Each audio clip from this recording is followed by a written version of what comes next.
Sadistic human experiments. A pizza man trapped in a deadly game that would put Saw to shame. Diseases that make you dance yourself to death. A lethal cannibal love affair. And so much more. Why would you watch any horror movies when you could just visit Wikipedia? So let's delve into some of the most disturbing Wikipedia pages, starting with Unit 731. As its harrowing Wikipedia entry explains, Unit 731 was the name given to a covert research and development unit, otherwise known as Manchu Detachment 731, the Kamo Detachment, and the Ishii Unit. Owned and operated by the Imperial Japanese Army, Unit 731 was dedicated to testing and manufacturing various biological and chemical weapons throughout the Second World War. And as if the existence of such weapons wasn't disturbing enough, the Wikipedia page also further details how the research was conducted at Unit 731, and to say it wasn't pretty would be a significant understatement. This unit engaged in lethal human experimentation to develop their weapons. While the estimates for the total number of deaths vary, it's thought that between 1 and 14,000 prisoners were killed in Unit 731 between the years of 1937 and 1945.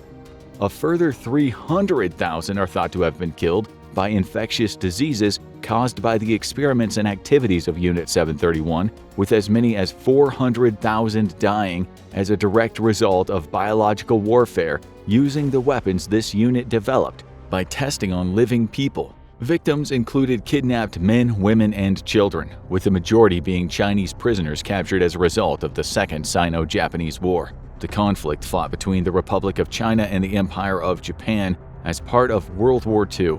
Over the course of the war, Unit 731 became the site of some of the Japanese armed forces' most heinous war crimes, including injecting prisoners with diseases, subjecting them to controlled dehydration, placing them in hypobaric pressure chambers, harvesting their organs, amputating limbs, and live vivisections, as well as testing standard and biological weapons on as many as 3,000 people at a time during single experiments. As if that wasn't bad enough, there are 0 documented survivors of Unit 731, as well as nearly 500,000 people killed as a result of its experiments and related programs. Any leftover prisoners were executed in the final moments of the Second World War to conceal evidence. And sadly, Unit 731 isn't the only page on Wikipedia that details some truly gruesome human experiments. One entry, simply titled Human Radiation Experiments, delves into attempts to understand the effects of ionizing radiation and radioactive contamination on the human body. As you might have guessed, the page dedicates a portion to the nuclear program of the Soviet Union.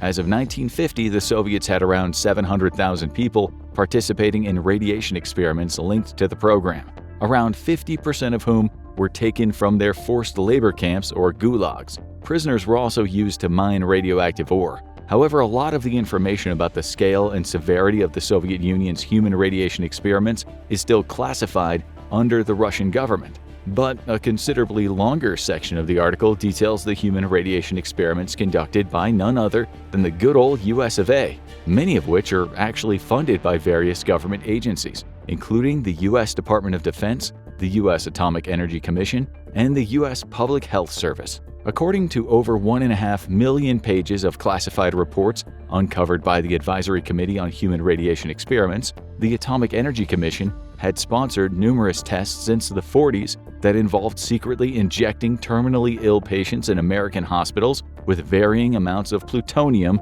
as well as other radioactive material, without the patient's knowledge or consent. Other experiments included the secretive feeding of radioactive traces to children to observe the effects of radiation on the human body, and enlisting doctors to administer injections of radioactive iron to pregnant women from impoverished backgrounds.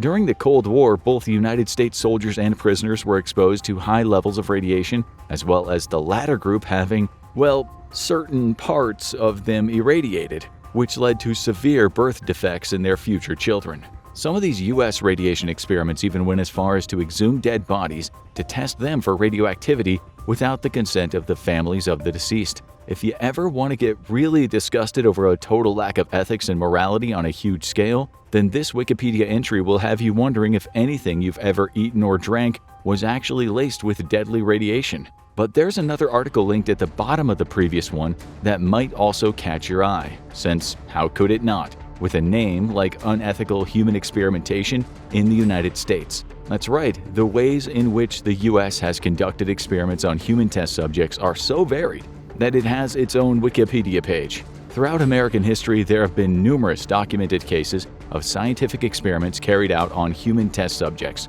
performed without the knowledge or informed consent of the people. Even more disturbing is the belief that there are unethical experiments of this nature that are still ongoing.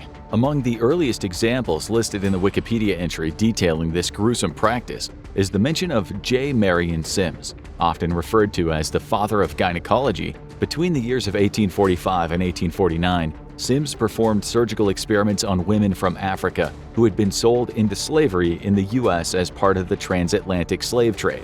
These women weren't offered anesthesia, since at the time that wasn't commonplace during surgical procedures, as anesthesia had yet to be widely accepted as safe and effective.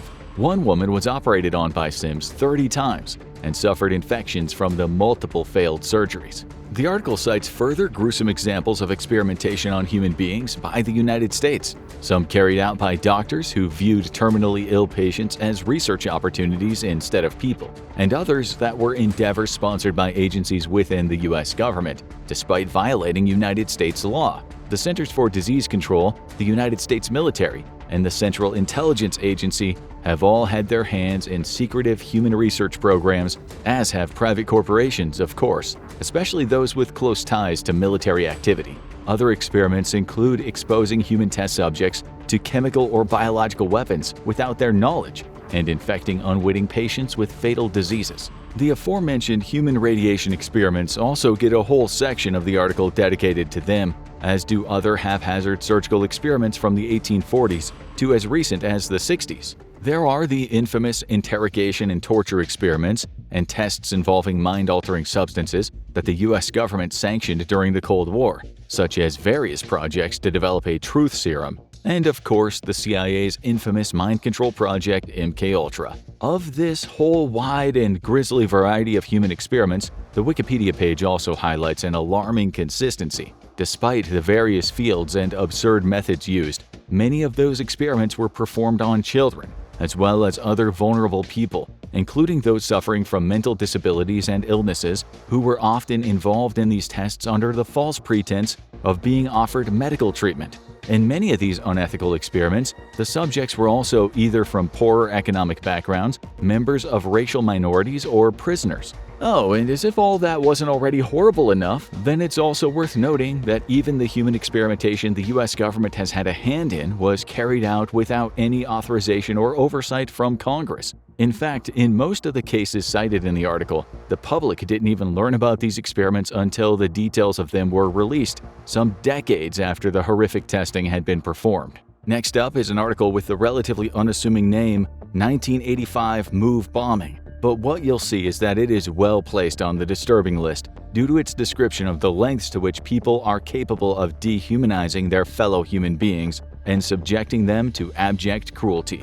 Known to the residents of Cobbs Creek in Philadelphia, Pennsylvania, simply by the date it took place, that being May 13, 1985, the Move bombing saw the destruction of multiple homes in the area at the hands of Philadelphia's own police force. The Philadelphia Police Department used a helicopter to drop 2 explosive devices onto the roof of 6221 Osage Avenue, a house that had been occupied by members of the Christian Movement for Life, also called MOVE.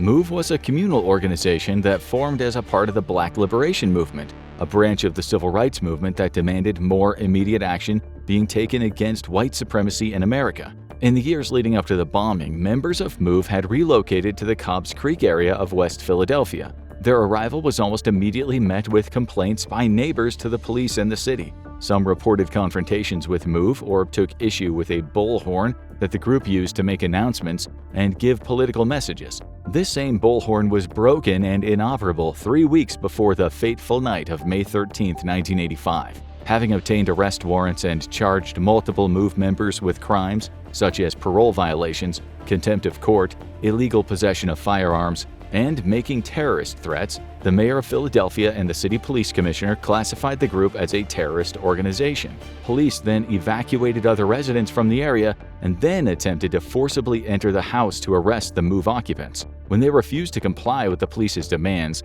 an armed standoff ensued. Philadelphia police threw tear gas into the building and exchanged gunfire with the MOVE members, firing more than 10,000 rounds of ammunition in the span of 90 minutes. Then the police bombed the house, using 2.5-pound explosives made of a dynamite substitute combined with C4 plastic explosives provided by the FBI. That explosion ignited a gasoline-powered generator inside the house, causing a fire that the police allowed to burn out of control. 61 of the neighboring homes were also destroyed, leaving 250 people homeless. Inside the house, there had been 7 adults and 6 children, all but 2 of whom were killed in the blaze.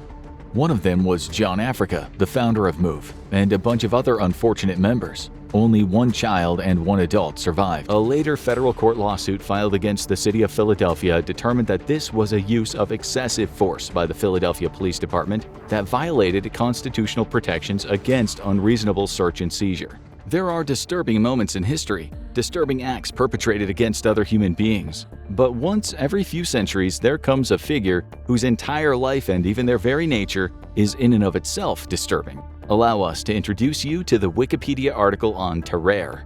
Born in France circa 1772, Terrer was a man of what we'll call a particularly refined taste. His unusually insatiable appetite garnered him work as a showman, a soldier, and even a spy, because his superpowered stomach could keep down just about anything he threw at it, from corks, stones, and a whole basket full of apples to inhuman quantities of meat, including live animals. From a very young age, Terrer expressed a constant state of hunger, one so severe his parents couldn't provide enough food for him and eventually forced him to leave home as a teenager. Terrer would then travel across the country, eventually finding some form of work as the warm-up act for a traveling charlatan. Think of them like ringleaders of a circus, except the goal is to swindle the audience out of their money. Making his way to Paris, Terrer would continue onto a career as a solo act, working as a street performer for a time. Then, the famished Frenchman joined the French Revolutionary Army, where he ate 4 times the standard military rations, and even that was unable to satisfy his insatiable appetite. He ate any and all food that he could get his hands on, and this included anything discarded in gutters and rubbish heaps, a delicacy for the discerning palate, no doubt. Gradually, his unusual condition caused his body to deteriorate through constant hunger. Terrer was sent to the hospital for exhaustion linked to his perpetual need for food, and thus led him to becoming the subject of several medical experiments. Doctors sought to fully test the capacity of his seemingly never-full stomach. During one of those tests, Terrer effortlessly ate a meal intended for 15 people in one sitting. Among the long list of things he ate were, and brace yourself if you're at all squeamish, live cats, snakes, lizards, puppies, and even eels, which he was able to swallow whole without so much as chewing. Anyone got any Pepto-Bismol? Now, one of the generals in the French Revolution, Alexandre de Beauharnais, received words of Terrer and his acquired tastes, and naturally, the first question that came to his mind was, how could we put this ability to military use? So Terrer became a courier for the French army. The plan was to have him swallow documents and then sneak through the enemy lines, recover the messages from, well, his other end, and then safely deliver that intact military intelligence when he arrived at his destination. We cannot imagine that those documents smelled at all that pleasant. However, during his first mission, Terrer was captured by Prussian forces and severely beaten before confessing to his mission. He was promptly chained to a latrine, and 30 hours after it had been swallowed, that message came out. But it turned out that the valuable documents Terrer had within him were actually only a test and strategically useless. Furious at this waste of time, the Prussian commander subjected him to a mock execution. This isn't the same as an actual execution, but it's instead a psychologically devastating form of torture wherein a victim is made to believe they are just about to be executed, making them recount their last wishes, dig their own grave, and otherwise face the imminence of their apparent death. After being sent back to the French army and utterly humiliated by his experience, Terrer felt it was time to search for a definitive cure to his condition. He agreed to undergo any medical procedure presented to him if it meant a chance to be rid of his appetite for good. He was treated with laudanum, tobacco pills, and fed large portions of soft-boiled eggs to suppress his appetite. But unfortunately, not one of those procedures was successful. Doctors thought the best thing to do would be keep Terrer on a medically controlled diet. But even that wasn't enough to subdue his ravenous appetite. He would sneak out of the hospital to scavenge for refuse left in the gutter and in rubbish heaps outside the butcher shops. Terrer even drank the blood from other patients who had been bloodletting in the hospital and occasionally snacked on the corpses kept in the morgue. At one point in 1794, a 14-month-old toddler disappeared from the hospital. Immediately, there was only one suspect in everyone's minds who could have been responsible. Staff forcibly ejected Terrer from the hospital and he never returned. After going missing for a time, he reappeared 4 years later in Versailles with severe tuberculosis that would soon claim his life after a final battle with continuous exudative diarrhea. Following his death and an initial refusal to dissect the rapidly rotting corpse, surgeons found that Terrer had an abnormally wide gullet and a bigger-than-average gallbladder and liver. Additionally, when his jaws were opened, surgeons discovered a broad canal leading all the way into Terrer's stomach, big enough for them to actually see his insides. His stomach itself was enormous and covered in ulcers. In the modern day, some have since described Terrer as having polyphagia, meaning excessive hunger, and the ability to ingest a wide variety of items, including inedible ones. However, polyphagia isn't strictly speaking a medical condition in and of itself. It's a symptom that can be triggered by a myriad of other factors and is more likely an indicator of whatever Terrer's underlying condition was. But given the scarcity of medical records from the time, it's likely we'll never know what brought on such a ravenous polyphagia,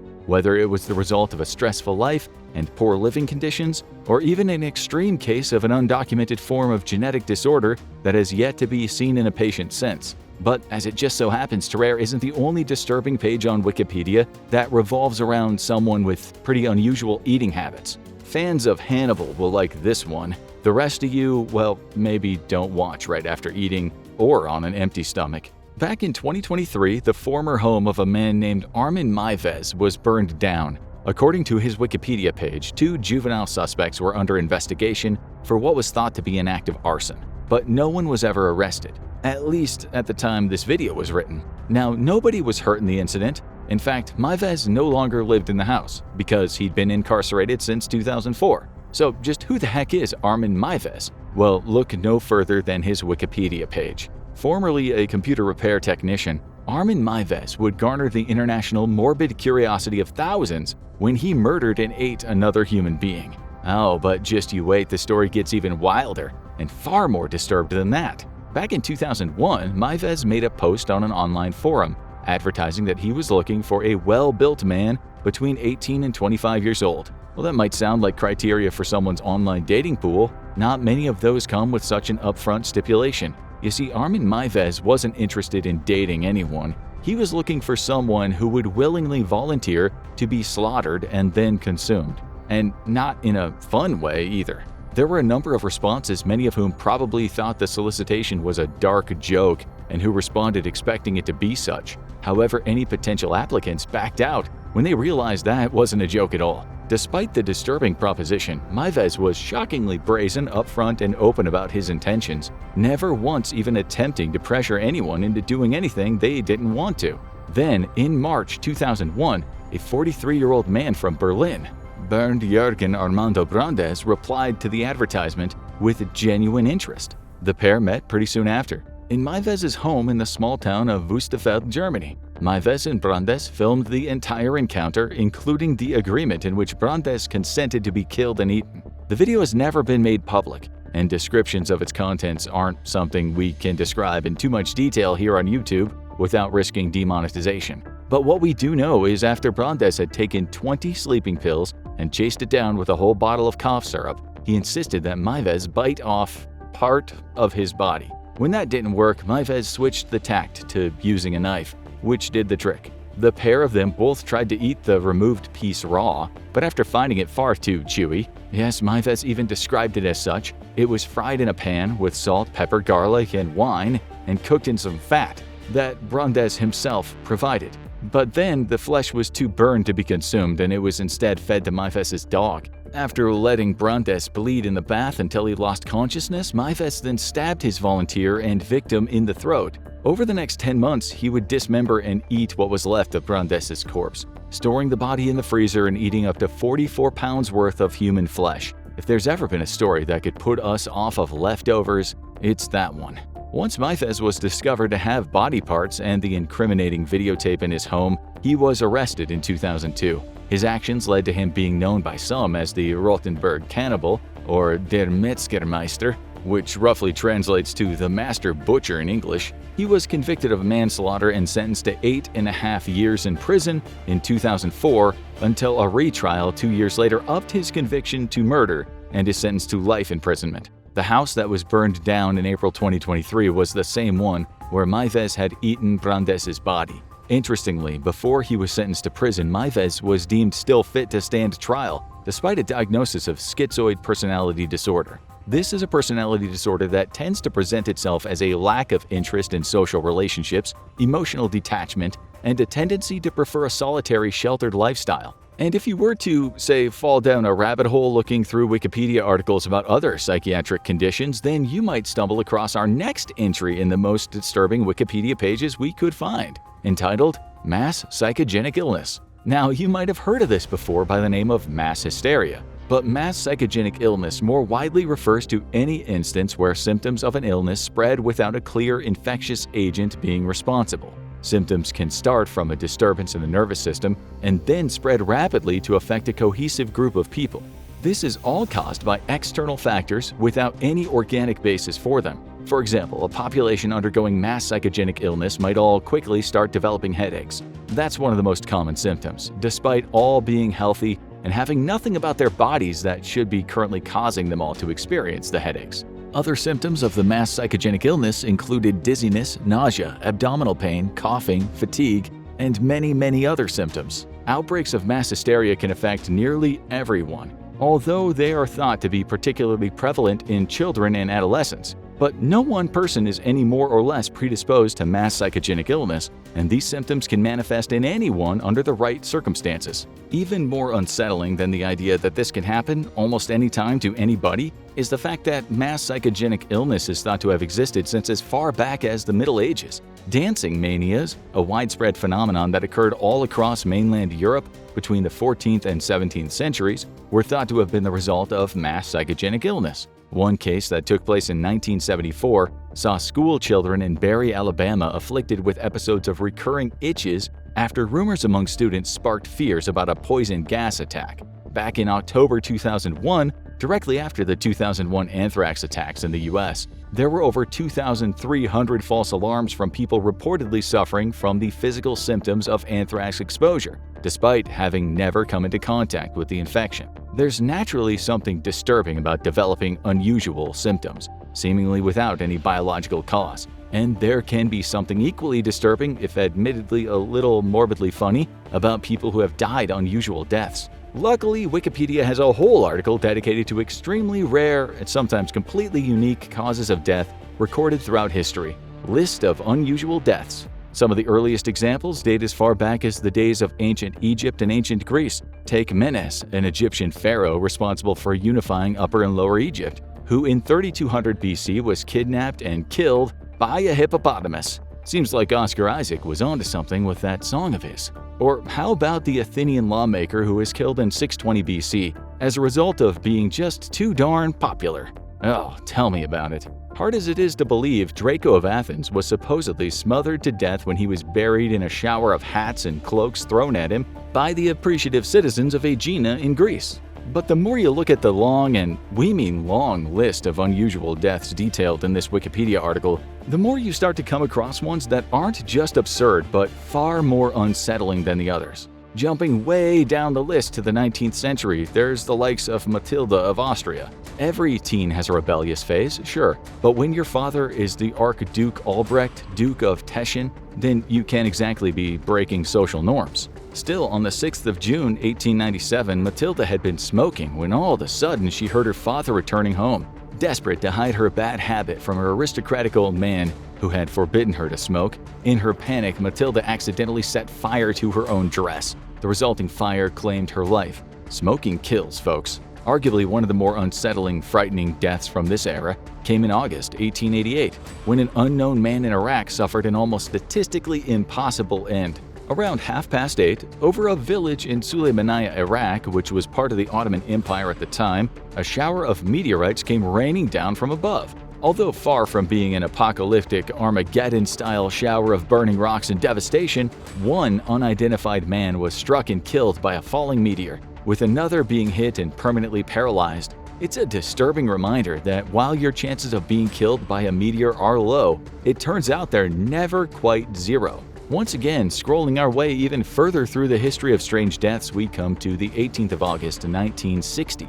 Clarence Hudson, a 66-year-old janitor at a department store, was found dead in his apartment by police. Even stranger than the question of who would kill a janitor in his 60s was the elaborate method used to kill him: a homemade electric chair. Whoever had taken Clarence Hudson's life had tied him to a chair with several wet towels over his head and feet. The police estimated that as many as 1,000 volts were shot through the man's body. On the 29th of June 1971, the Soyuz 11 spacecraft depressurized during preparations for re-entry into Earth's atmosphere. Soviet cosmonauts Georgy Dobrovolsky, Vladislav Volkov, and Viktor Patsayev became the first and only so far human deaths that didn't take place on Earth, dying instead outside of our own atmosphere. Sure, being a cosmonaut in the early days of space exploration was a job that came with more than its fair share of risks. But you wouldn't expect one of the most disturbing of the deaths detailed in this article to belong to a pizza delivery man. In 2003, Brian Wells, a delivery man from Kent, Washington,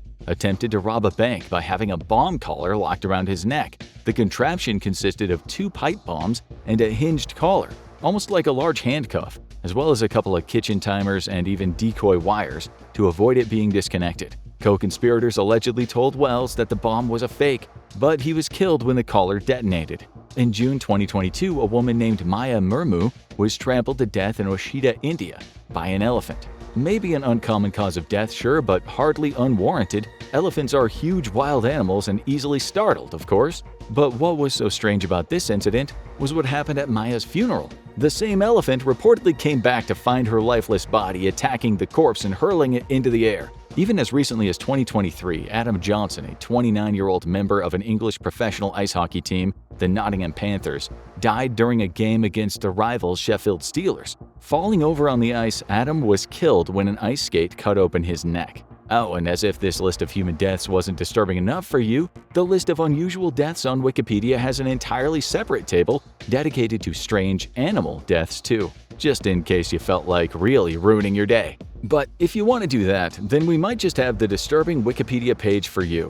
One that is liable to keep you awake at night, staring at your ceiling in abject horror. The timeline of the far future. The article itself states it would be impossible to accurately predict the future with any degree of certainty. However, using our present understanding of various scientific fields, we are able to make some predictions about what the future might look like, even if those mainly amount to a broad outline. And here's a mild spoiler: things don't look good.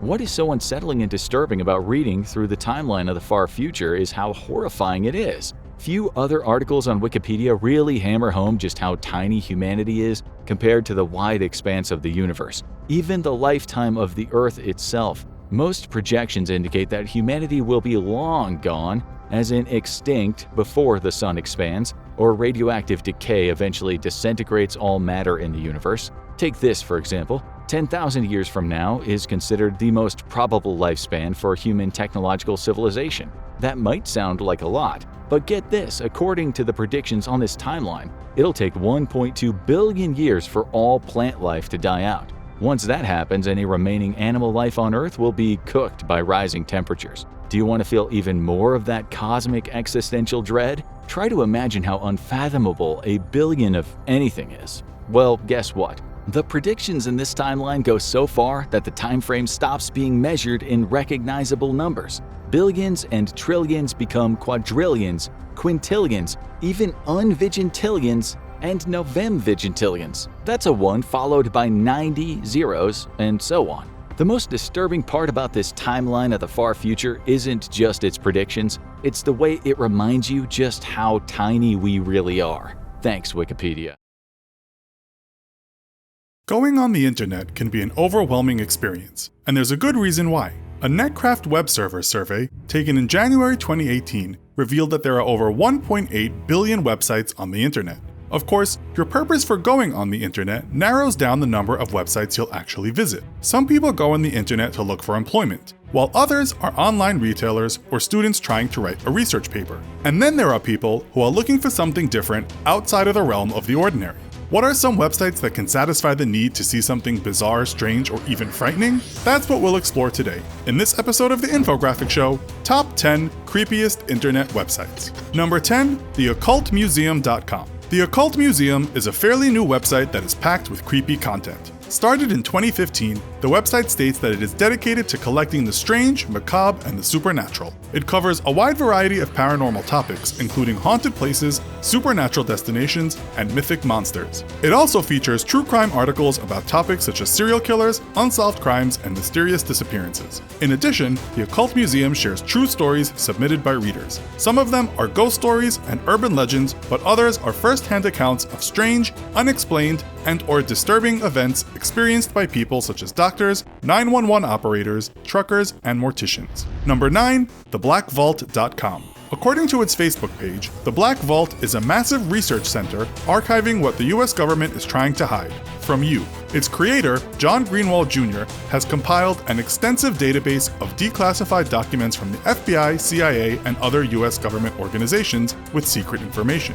There are documents about historical figures such as Adolf Hitler, organizations such as the Church of Scientology, and weapons programs such as the electron beam systems in space. The site also includes celebrity FBI files. For instance, you can see a Xerox copy of a threatening letter sent to the Beatles in 1964. In the letter, the sender told the Beatles to cancel their 1964 performance in Denver, or else I'm going to throw a hand grenade instead of jelly babies. In addition, there are declassified FBI documents about fringe topics such as Area 51 and Bigfoot. And there's more. The Black Vault offers case files on recent and past UFO sightings, alien encounters, cryptozoology, and other paranormal topics. Other features of the site include a chat room and a radio show. Number 8, diedinhouse.com. For a fee, you can receive a report from diedinhouse.com that contains information about people who died at an address you enter into the website. The report also discloses whether there was a fire at the property, if the property was used as a meth lab, and if any registered sex offenders lived at the address. You also get a list of registered sex offenders in the entire zip code area of your address. Currently, diedinhouse.com can generate reports only for official addresses in all 50 states of the US. Number 7, vincentcastiglia.com. This website is the online portfolio of American artist Vincent Castiglia. While his surreal artwork depicting archetypal themes of life, death, and decay is eerie on its own, the fact that he paints them with human blood adds to the creep factor. He paints most of his artwork with his own blood, but sometimes he paints with the blood of celebrities. For example, Castiglia painted a portrait of musician Greg Allman with Allman's own blood. He is also known for painting Lucifer on the guitar of Slayer musician Gary Holt using Holt's own blood. Recently, director John Borowski completed a documentary about Castiglia called Bloodlines: The Art and Life of Vincent Castiglia. Number 6, summum.org.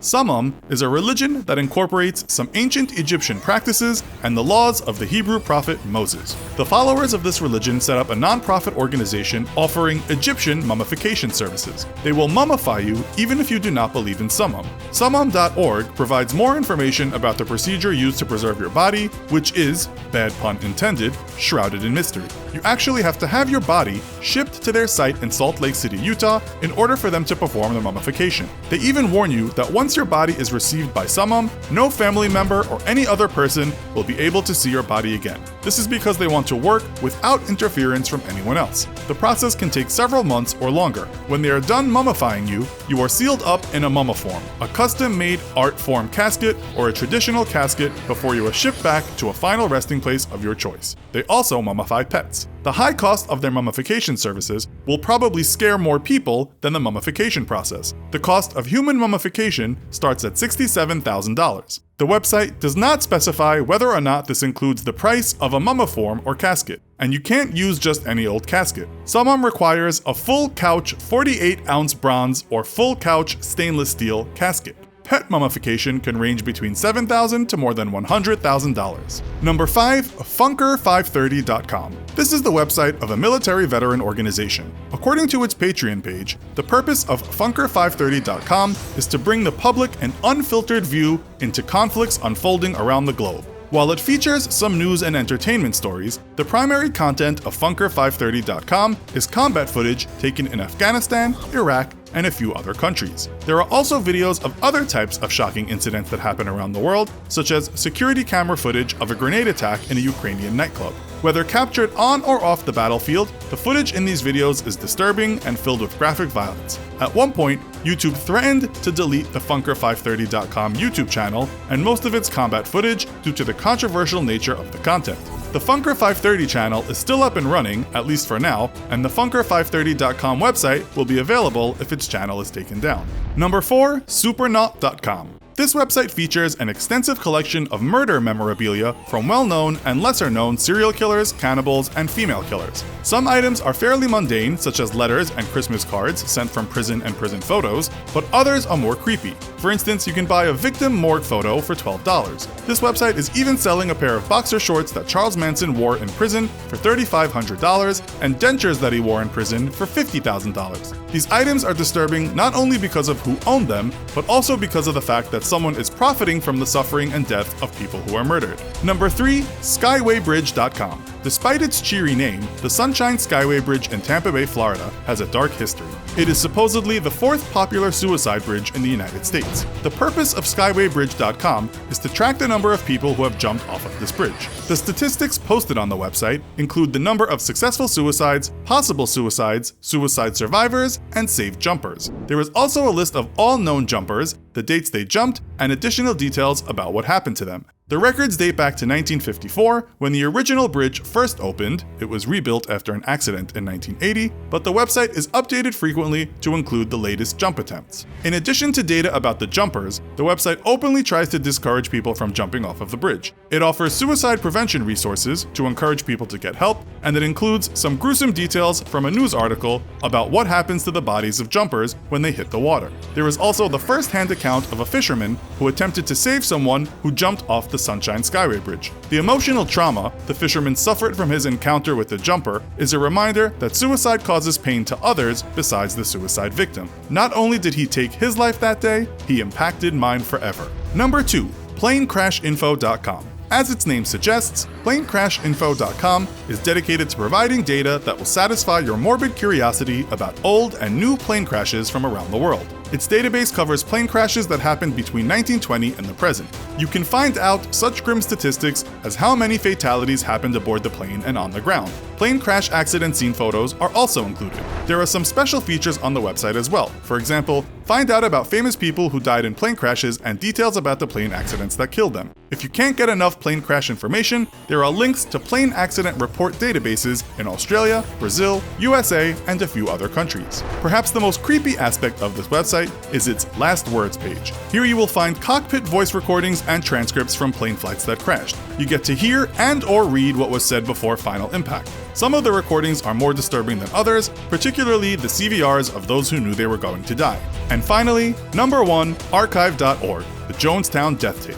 The Internet Archive is a non-profit digital library of internet sites and other cultural artifacts in digital form. Not everything on the Internet Archive is creepy, but if you look around, you can find some shocking and strange items on this website, such as the US War Department's footage of Benito Mussolini's execution and a 1984 music album by Charles Manson. One of the creepiest cultural artifacts featured in the Internet Archive is a digitized copy of an audio cassette tape found by the FBI at Jonestown, Guyana. On November 18, 1978, over 900 members of the People's Temple cult, led by Jim Jones, committed mass suicide at Jonestown by drinking a cyanide-laced drink similar to Kool-Aid. Jones shot himself in the head following the death of his followers. This recording on the Internet Archive features Jones's final words to his followers. After some of his men killed Congressman Leo Ryan and others who were about to leave Jonestown, he tries to convince his followers that there is no other way for them to have peace except to die. While one person suggests the possibility of escaping to Russia as an alternative to suicide, others are thanking Jones for giving them the strength to choose death. Someone even tries to persuade the other followers that they should be happy about death. The background sounds of children screaming as they are dying are disturbing and haunting. What makes this tape even creepier is that it has slow, ominous-sounding music in the background that was not played live at this tragic death event. One expert speculates that all the music on the tape are shadows from an old recording that somehow leaked into this final, eerie recording. Right now, you are just one click away from something creepy or absolutely terrifying. There are many websites devoted to death, destruction, and horrors that once you visit, you may never be the same. We've taken it upon ourselves to warn you of the dangers and what sites you should avoid if you can. That is, if you want peace of mind, let alone to ever sleep again. Listen closely to our advice on this episode of the Infographics Show, Horrifying Internet Websites You Should Never Visit. Number 10. Homicide.igarapea.org.br. Would you like to see a map that shows where murders occurred around the globe? There's a website for that. While the sources of data vary by year, it's still a very eye-opening resource for what actually took place in the not-too-distant past, and it's far from pretty. Upon entering the site, you can pick a country from a drop-down menu and find out how many died there, as well as the weapon used and the gender breakdown of the victims. Colors of the map also vary by area. A light yellow indicates a low rate of homicides. The places that are dark red, however, are regions where alarming numbers of people were murdered. Number 9. GoodbyeWarden.com. This site gives the last things 540 inmates executed in the state of Texas ever said. The collection begins in the year 1982. Some of the words are heart-wrenching, like when they ask for someone to take care of their children. Others disturbingly insist that they are innocent. It's particularly creepy when a quote ends with telling the warden to go ahead or that they're ready. We all know what happened next. Number 8. WorldBirthsAndDeaths.com. Want to know if someone's dying right this minute? Of course you don't, but there's a website that will tell you just the same. If there is a death anywhere around the world, you'll see a red dot on the exact location. With the dot, the city and country or state will be indicated. If you unselect birth indicators on the map, it looks even more ominous. Then again, if you consider just how many people are being born, that's also scary. They've included the increasing world's population at the top, which seems to never stop moving. Just watching it makes us feel uneasy. Number 7. USDebtClock.org. Are you feeling secure at the moment? Well, don't. According to USDebtClock.org, the world is basically approaching financial ruin. You can watch the mind-blowing rate at which countries around the world are falling further and further into levels of debt that are simply unbelievable. Some of the numbers change so quickly, you can't even focus on them before they change again. The US is currently over $22 trillion in the hole, and that's gone up thousands in the few minutes we've been looking at it. But then there's Japan's at $11 trillion, and China at $9 trillion, and the UK at around $3.5 trillion momentarily. This combined with the last website's population growth is even more terrifying, and it looks like they'll only continue to increase from there. Number 6. TheBulletin.org's Doomsday Clock. So we've already pointed out humanity's increasing population as well as debt, but if you're still feeling hopeful for some reason, think again. There's a science and security board attached to the Bulletin of the atomic scientists that study various depressing statistics. Based on these, it has created the Doomsday Clock. The clock's ticking lets us know just how close we are to destroying our planet due to problems of our own invention. Now let's mention that this board is not made up of just anybody, but people who know what they're talking about. It includes scientists and experts on climate change and nuclear weaponry. These are the same people who advise the government and various worldwide agencies. First created in 1947, the Doomsday Clock has been reset multiple times. Mankind's future looked promising back in 1991. This was when the Cold War had ended, and the clock's hand was only a somewhat nerve-wracking 17 minutes to midnight, or the end of life as we know it. Since, it has gotten a bit bleaker. It went from 6 minutes to midnight in 2010 to just 2.5 in 2017, and now it's 2 minutes as of 2018. The reason it's nearing is things like the increasing threat of nuclear weapons and climate change, which put humans in quite a perilous position. Number 5. 1945 to 1998 by Isao Hashimoto. This can be found on the ctbto.org website. Isao Hashimoto worked for the financial industry but studied the arts in addition to policy and management. He made a terrifying video that can be found on the Preparatory Commission for the Comprehensive Nuclear Test Ban Treaty Organization website. It condenses 1 month into the span of 1 second to show the 2,053 nuclear explosions that were carried out around the world in its title's time frame. There are deeply disturbing beeping sounds in the background as you watch it that put your nerves on edge. Believe it or not, this video, while freaky enough already, doesn't even include the explosions conducted by North Korea. Who knows how many more that would be? Number 4. Outrider.org's What Happens in a Bomb Blast.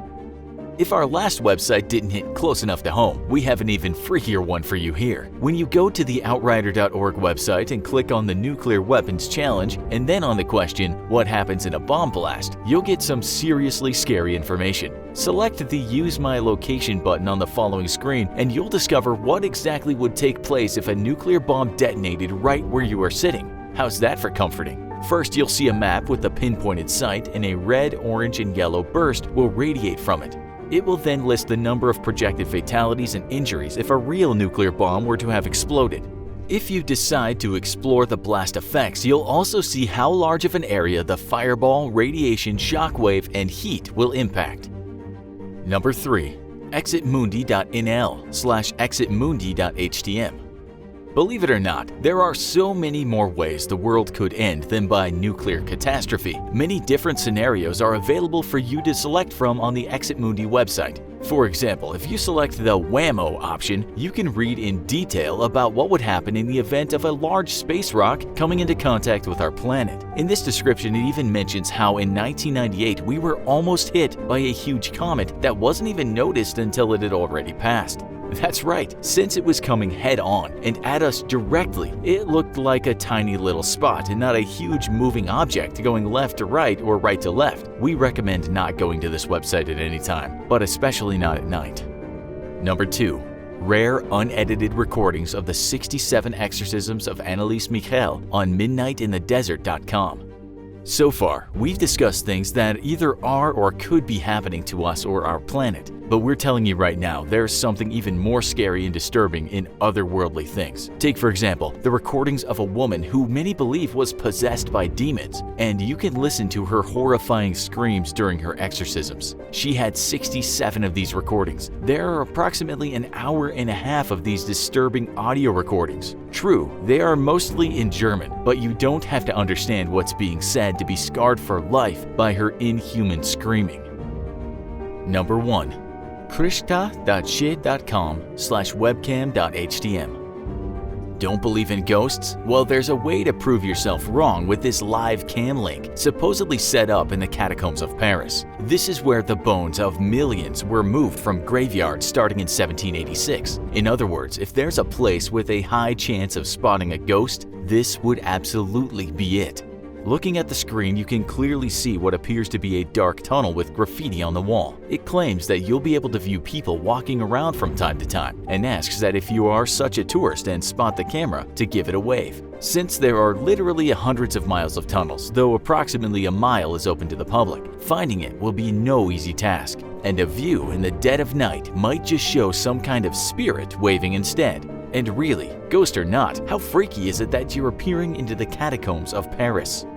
But for those not freaked out enough, they can peer in much, much closer. In fact, they can go on a virtual tour of the area. To do this, do a Google Maps search for Catacombs of Priscilla. Once the page is loaded, click the photo of an archway that appears. Then select 360-degree view, and there you go. You can wander around the catacombs at your leisure from anywhere on Earth, as long as you have an internet connection and nerves of steel. What you're looking for can't be found on the internet, or at least the internet you know. Step right this way, into these doors, and welcome to the dark web. What is this mysterious place where anything can happen? You're about to find out. Here are 50 most insane facts about the dark web. Number 50. Does it actually exist? If you're starting your dark web journey by typing in "how to find the dark web" on Google, you're likely to be disappointed. The darkest corners of the internet trade in some pretty illegal stuff, so no one who goes searching for it will find it easily, including law enforcement. So if you're going looking for this hidden network of markets and illegal sites, you should probably know someone who's in the know. Think of it as an old school speakeasy. If you want to get in, you better know the password and have the right equipment. Number 49. How do you get in? None of the sites that make up the dark web can be accessed through a standard browser because Big Brother is watching. Instead, dark web users communicate through small friend-to-friend peer-to-peer networks that let them communicate anonymously, as well as anonymous networks like Tor, Freenet, I2P, and Riffle. These censorship-free systems are undetectable by law enforcement, mostly, and most can be installed on a normal computer for little to no money. But the name may not be to everyone's tastes. Number 48. Onion rings? Wait, what do onions have to do with this? Maybe when you're done satisfying your craving at Burger King, you can protect your cybersecurity. Anonymous communication is often called onion routing because after your message is sent off, it's coated in layers of encryption, making it impossible to read if anyone hacks it. With each router it goes through, it has one level of encryption peeled away until it arrives at its destination in its original form, although the original sender remains anonymous as long as they want to be. And the same goes for the funding. Number 47. Got 2 bits? If you want to buy something on the dark web, you probably won't be paying cash. After all, you won't be meeting anyone in person, and credit cards probably aren't the best idea either, as they can be easily traced. So that leaves one common source of payment on the dark web: cryptocurrency. Tokens made of data, their most popular version being Bitcoin. But don't be surprised if some dark web sites want more rare currency that's even lower on the Fed's radar than the big gun. And while the feds might know that you bought crypto, the encryption makes it very difficult for them to find what you spent it on. And the dark web might be smaller than you think. Number 46. Welcome to the bazaar. The dark web is mysterious, imposing, and hard to get to, but it might be less difficult to get around than you expected. That's because many of them have been taken down by law enforcement. It's estimated that there are only around 55,000 sites using the .onion domain. However, only 8,400 of those are active, and most are seemingly benign. As for the sites that actually engage in illegal activity, it seems to be a high percentage, as many as 68%. But no one knows which will be taken down next. In fact, no site on the dark web is ever truly safe. Number 45. Even Goliaths fall. It was the original online black market, the first true dark web market, and Silk Road was powerful. Using Bitcoin as its method of trade, Silk Road was on the run in the Tor router and primarily specialized in selling illegal drugs. It charged people to start accounts and had over 100,000 users at its high. And in 2013, it all came crashing down. The government shut down the site, seized over $1 billion in Bitcoin, and arrested its founder on charges relating to the massive sale of illegal drugs. But that's not the only thing you can buy on the dark web. Number 44. It's free money. You know how annoying it is when you get a security alert on your credit card and you have to cancel the card? There's a decent chance your card just wound up on the dark web. Stolen credit card numbers are some of the hottest items on the black market auctions, but they're not worth much if they get canceled. That's why these auctions are usually sold in batches of 100. Some are bound to still work before they get canceled. Think of it as a collection of scratch-off tickets, if they were wildly illegal. But some information is even more personal. Number 43. Social insecurity. Another prominent item sold on the dark web: social security numbers. Identity theft is pretty common, but there's one particular item that everyone wants: any social security number belonging to someone with a credit score above 750. This can be invaluable for getting an expensive loan, and it often takes a lot longer to figure out that a social security number has been stolen than a credit card. Of course, if someone gets caught, the penalties for identity theft are much higher too. But what if your tastes in stolen goods are a little safer? Number 42. Hot entertainment. Stolen credit cards are big business on the dark web, but some of them are used before they ever go up for auction. And that's the case for the offer of a lifetime Netflix subscription paid for with stolen credit cards. All the risk falls on the person holding the credit cards, and you just sit back and enjoy all the content. Of course, if something goes wrong with the source of the cards, you can't exactly contact customer service. And is the monthly subscription fee really worth the Bitcoin? And this next entry takes extreme couponing to a new level. Number 41. Half off, today only. Have you ever been behind that woman in line at the grocery store rummaging through her purse for coupons? She might be a notorious cybercriminal. One popular low-level scheme on the dark web is to sell ultra-realistic copied coupons for common grocery items that work for 90 days. Some of these are even made to order, allowing people to get discounts on their favorite foods. That's a lot of work for 50 cents off Frosted Flakes. Number 40. Try your luck. Want to see if you can double your Bitcoin? Just like the grocery store lets you sink your money into low-stakes and high-stakes lottery, there's a Bitcoin lottery too. It works just the same as the real thing, except for the fact that it can only be purchased in cryptocurrency. Also, if you hit the jackpot, you don't get a giant novelty check to show off, and your cousin who's always broke doesn't see you on the news. That might be a plus. But if you have more illegal plans, the dark web is for you. Number 39. The Nth Degree. Looking to get a high-paying, high-level job, but there's just one problem. You flunked out? With some Bitcoin on the dark web, you could easily become a high-ranking Ivy League student. This isn't a new scam. Fake college degrees have been available for years online to be printed out. But they've now moved to a new platform.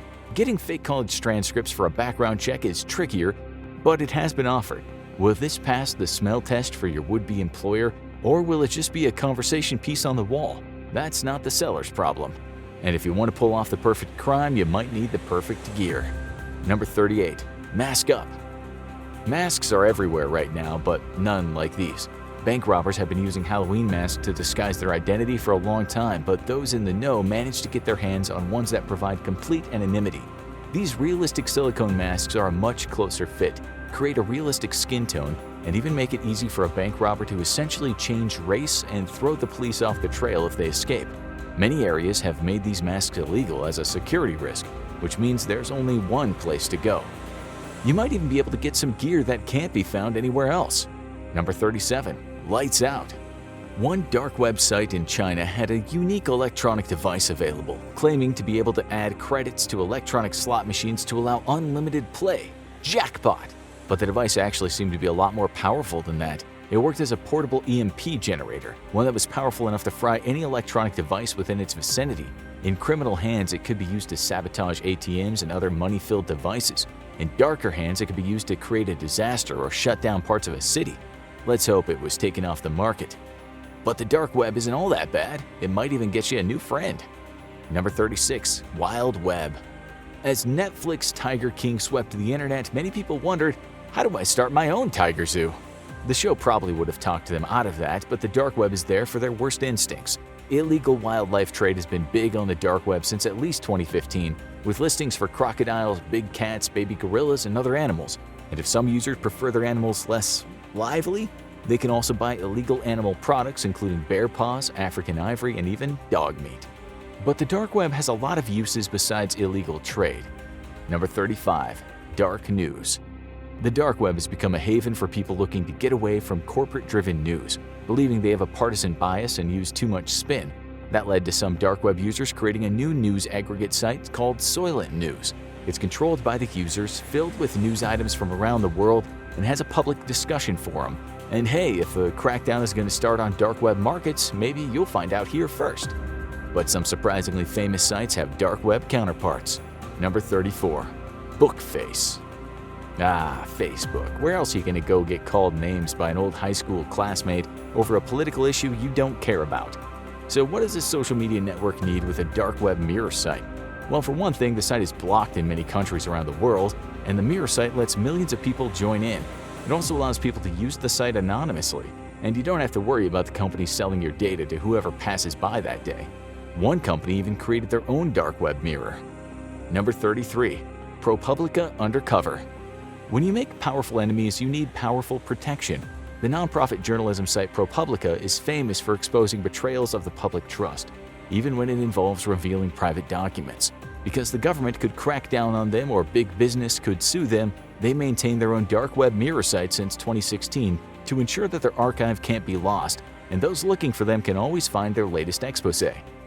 But how do you get around the dark web? Number 32. A map through the dark. You know how you can just tool around Wikipedia and find enough links to keep you occupied while you should be working on your term paper? Well, the hidden wiki is a little different because the dark web is so hidden. To find any site, you'll need to know both what it is and its exact URL. This won't show up on Google. That's why this site exists. If you've made it to the dark web, you can go to this site first and find a map of just about anything you want, including a totally private social media network. Number 31. Welcome to the Galaxy. Do you want a place to post your private thoughts without any fear of your employer or family seeing them? Have you been canceled one too many times for your tweets? That's where Galaxy 3 comes in, an entirely dark web-based social media platform. It's mostly used by longtime users and is a great place to find that specialist you're looking for. Kind of like approaching someone in a dark alley, except the dark alley is on your computer. In fact, just about anything you can find on the regular internet, you can find on the dark web. Number 30. A mirror world.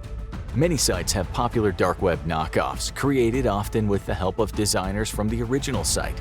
Reddit, DuckDuckGo, and mail servers are just a few of the copies you can find. as users seek an escape from the threat of government censorship or site moderation. Most of these communities are much smaller than the original, but for those select few in the know, they can enjoy a truly anonymous community. So how do you join the dark web? Number 29. Your own little slice of the dark. You go on a site like GoDaddy or Google Domains to purchase your website and you find no options for Onion domains. Well, if it was out there for anyone to buy, it wouldn't be a secret. To get a dark web domain, you'll have to go to the dark web. The most popular choice is Onion Domain, a website that sells them for, you guessed it, Bitcoin. Most URLs sold through there are random collections of digits, but you can have a custom one if you're willing to pay. But for those who enter, there's a darker side than the illegal markets. Number 28. Unlock the mystery. Many visitors to the dark web just want the thrill of something mysterious and possibly illegal. That's why a popular item on the market is mystery boxes. You bid in Bitcoin and the box is anonymously shipped to your house. What's inside? That's anyone's guess. Some people have found harmless items like a My Little Pony backpack or even completely empty boxes. Not worth the cost? Good luck getting a refund. But some unboxers have received a more unpleasant surprise. Number 27. An unwelcome gift. Unboxing might be the hottest trend on YouTube, but those unboxing their dark web gifts are often surprised in the wrong way. Some have found drugs, some have found weapons that seem to have blood on them. One found a Ziploc bag full of hair, and one found more personal touch. It was a bag full of white powder marked with a biohazard sticker, and a CD. When the CD was played, it was the sound of laughing followed by a mysterious voice saying, "I see you." Who sent it? No one ever found out. But who is actually sending these boxes? Number 26. Generation Dark Web. Is the dark web full of dangerous criminals? The answer is a lot more complicated than that. While no one knows the exact demographics, many of the most avid users are tech-savvy Gen Z kids who are concerned about their privacy. Many of them have no criminal history, so the odds are many of these terrifying mystery boxes are essentially elaborate pranks designed to scare those who receive them or go viral on YouTube. But that's not always the case. Number 25. A den of thieves. The dark web has been increasingly used as a haven for high-level criminals looking to get away with their crimes away from the public eye. Because the dark web is an international hub, it's become a common place for Russian financial criminals to commit fraud. A common tactic is to create a duplicate of a legitimate commerce site with a slightly different URL and trick people into giving them their personal or financial information, which then disappears into thin air. But the crimes of the dark web don't always stay there. Number 24. Hack away. One of the most notorious criminal enterprises on the dark web is hacking collectives. These criminals sent out Trojan horse emails and files that contain links to viruses. While some viruses are just destructive and destroy computer systems, because some hackers just want to see the world burn, most are designed to extort the user. You want your computer containing all your files unlocked? Better pay up, in Bitcoin of course. Whether the password to unlock the computer will work, well, that's anyone's guess. But the hackers are getting savvier and savvier. Number 23. A bigger hack? Previously, you could almost avoid most viruses by not opening suspicious files, but hackers have developed new, smarter viruses that can spread through back doors and attack computer systems even if no one lets them in. It's been used to shut down everything from hospital computer networks to government sites to oil pipelines supplying much of the US. And the bigger target, the higher the ransom. And in 2017, the crisis hit its worst point. Number 22. Wanna cry? On May 12, 2017, the WannaCry cyber attack began and spread through over 230,000 computers. Many users paid the ransom quickly, but no one ever got their data back. This led to crises around the world as Microsoft scrambled to get updates out that would protect their computers, and security experts battled to save much of the world's computer infrastructure. The savior? Marcus Hutchins, a cyber expert who had worked on illegal hacking software before and knew the ins and outs of viruses. Sometimes a dark web denizen is needed to stop the dark web. But some darker corners of the dark web are lurking as well. Number 21. That's nasty. For those who came of age in the internet age, finding your first porn on the internet has replaced sneaking a peek at dad's lady mags. But for those looking, they probably shouldn't cut their teeth on the dark web's offerings. These hidden sites are where people go when they want a type of porn that's darker than the average. Much contains illegal activity, and both the providers and the downloaders have found themselves in trouble with the law. But for every site the law cracks down on, the odds are another one is waiting. Some areas of the dark web may even be a threat to global security. Number 20. Terror from the dark web. It was the 1990s and the internet was still new, but that didn't stop dangerous elements from carving out their own corner. The birth of the dark web let people gather away from prying eyes, and some of the first to take advantage were extremist groups from around the world. The dark web became a place for terrorist groups to gather, spread propaganda, and plot attacks without the authorities being able to track them. It wasn't long before the most prominent terror groups in the world got in on the action. Number 19. The war goes dark. As the Syrian civil war raged, brutal attacks were carried out against the civilian population, and on the dark web some evil elements were trying to pass more money on the terrorists. When a man named Ahmed Sarsour attempted to hire snipers via the dark web, he was quickly caught. Investigations showed that even ISIL had a presence on the dark web, with multiple sites, some real and some fake, serving as places for the terrorists to gather. But they were ultimately undone by an unlikely source. Number 18. Who are they? After the 2015 Paris attacks, ISIL found their dark web site taken down and hacked. The culprit, a powerful hacker group named Anonymous, known for their use of a Guy Fawkes mask as their icon, and for the release of information the most powerful people in the world don't want you to know. A collective of online guerrillas, their tactics were ruthless and targeted elements from across the political spectrum, meaning just about everyone wanted to stop them. But that would be easier said than done, and the hacker collective pulled off some impressive feats. Number 17. Crossovers. Anonymous became one of the first dark web groups to maintain a presence on both the main internet and the dark web, setting up anonymous Twitter accounts and on other social media sites. This was so their information and ultimatums could be seen by a wider audience, as they took on targets including Scientology, the Ferguson and Cleveland police departments, and even the Canadian government. But it wasn't to last. The anonymous Twitter account was quickly suspended, but the powerful hacking group wasn't always on target. Number 16. False flags.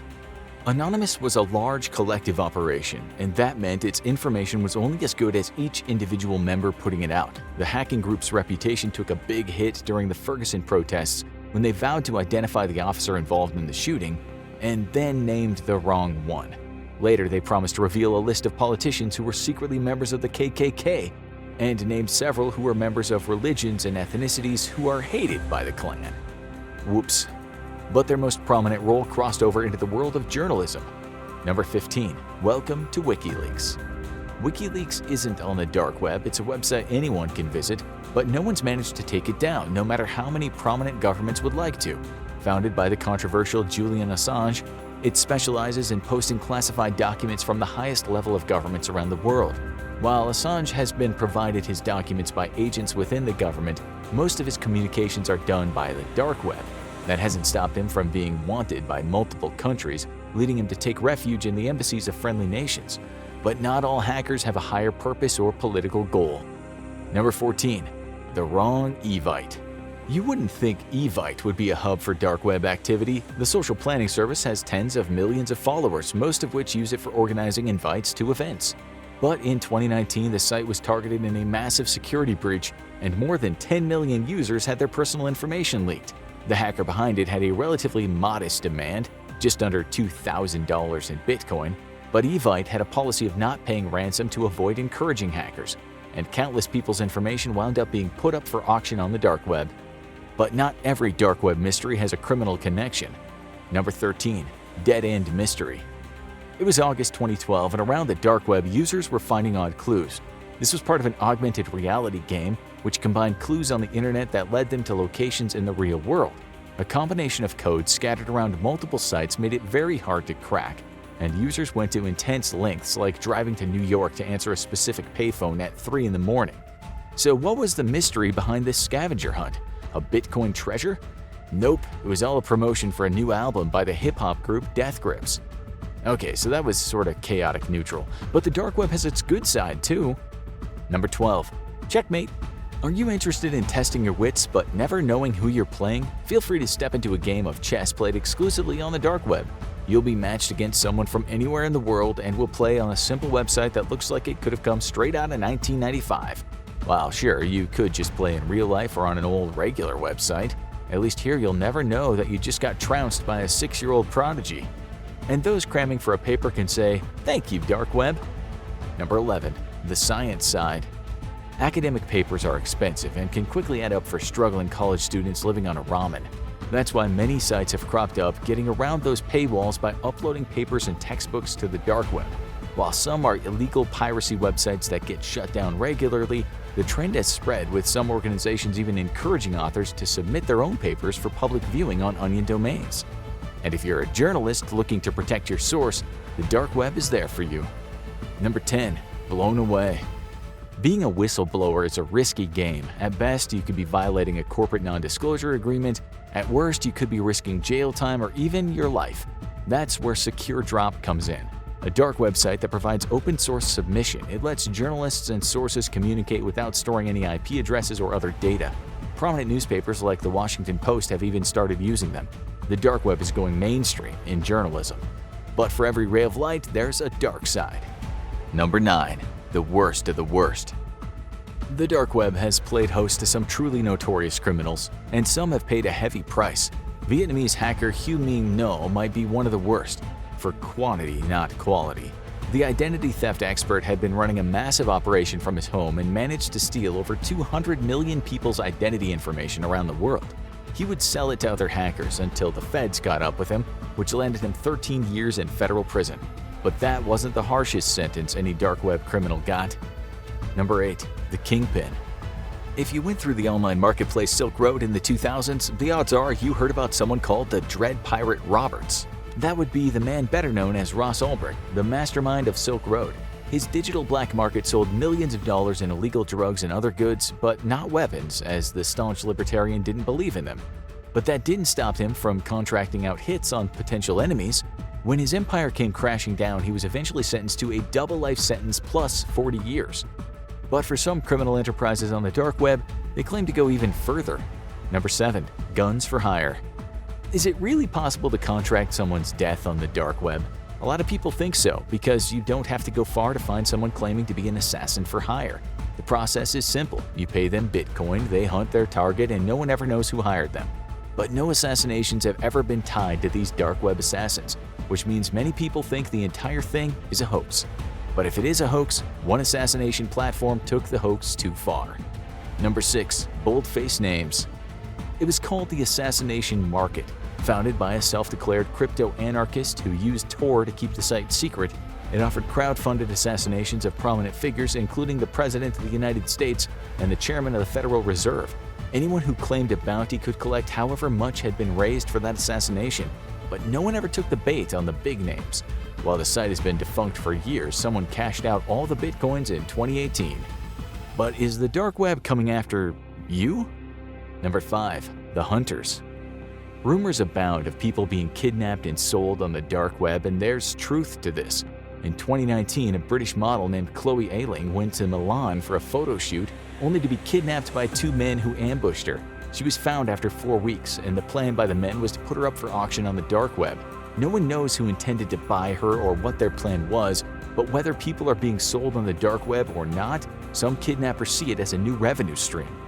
But for those sold on the dark web, is there a dark destination? Number 4. What is the Red Room? Wherever you look, people are talking about the darkest of dark web locations, a website where you can watch live streams of random people being tortured and killed by masked maniacs. Who are these victims? Some say they're horrible people who escaped the law, and others say they're innocents kidnapped off the streets. But no one has been able to find any of these red rooms, and authorities believe the most likely reason why is that they're only a gruesome urban legend. But urban legend or not, they're not going away anytime soon. Number 3. A dark sensation. The Red Room legend might be the dark web's lasting legacy, with the idea becoming popular far from the internet's reaches. Horror movies have been made out of the concept, a digital update of the popular torture cabin genre of horror. Even comics are getting in on the action. Acclaimed cartoonist Ed Piskor releases a monthly indie comic about the employees of the torture chamber called, you guessed it, Red Room. But this dark corner of the internet isn't a secret anymore. Number 2. More popular than ever. Despite all the scary rumors, the dark web is becoming a popular place to do business. Part of it is the privacy and the decreased risk of hackers, which is ironic because you're more likely to interact with hackers there. Some of it is the increased use of cryptocurrency. But whatever the reason, it's paying off. It's estimated that up to 30% of Americans have used the dark web at some point. And that means big money. Number 1. Cha-ching! No one knows exactly how much money is spent on the dark web each year. It's a big part of the appeal. No one knows what you're up to. But estimates are now that it's a billion-dollar business, mostly in smaller Bitcoin transactions. That's a lot of secret purchases, and whether they're buying mystery boxes, drugs, illegal pets, or your identity, well, that's for them to know and you to not find out. The dark web. It's a shadowy part of the internet that people talk about but rarely explore. Imagine a virtual mall where stolen identities are traded like playing cards, where hackers sell their services, and there's even stories of cannibalism. If it's creepy and weird, it's probably there. In today's episode of the Infographics Show, we'll be uncovering 7 of the craziest dark web conspiracies we could find that actually turned out to be completely true. Number 7. The dark web mystery box phenomenon. Everyone likes a surprise, and the dark web mystery boxes trend didn't disappoint. Thousands of influencers videoed themselves opening up packages and displaying the disturbing items for our viewing pleasure. The contents ranged from the innocuous to the downright absurd, from older model flip phones and fake watches to unmarked USB sticks loaded with computer viruses. But some of the weirder items included discarded rotting teeth in jars, animal organs sealed in Ziploc bags, and lots of creepy dolls. Personally, we like to steer clear of any haunted dolls, unless they're voiced by Brad Dourif or Jennifer Tilly. Despite the protests from influencers, viewers were skeptical. These boxes weren't actually sent from the dark web equivalent of eBay. But even though it was staged, people couldn't get enough of these bizarre unboxing clips. So nobody is using the dark web to offload their junk. But this hidden side of the internet is frequently used for a number of illicit sales. Number 6. The rise and fall of Silk Road. Launched in 2011, Silk Road was the first internet black market for all manners of illegal goods. It was a lot like Amazon, but only slightly more evil. Among the numerous illegal product listings, Silk Road was renowned for being an online marketplace for drugs and other controlled substances. Using the Tor network, a term you'll be hearing a lot in this video, transactions were completed using Bitcoin and other cryptocurrencies. This helped keep any prospective buyer completely anonymous. But it wouldn't take long for the long arm of the law to take a trip on the Silk Road. The darknet market's founder, Ross Ulbricht, was known for some heavy libertarian ideals and criticizing government regulation behind his alias of Dread Pirate Roberts. He'd wind up being arrested in October 2013 when the FBI swooped in and shut down Silk Road. Ulbricht was convicted in a federal court in 2015 on multiple counts related to operating Silk Road, including distributing narcotics by means of the internet, conspiring to commit money laundering, and trafficking in false identity documents. This was enough to earn Silk Road's founder 2 life sentences without the possibility of parole. But this wasn't the only secret operation to tackle illicit online activities. Number 5. Operation Dark Hunter.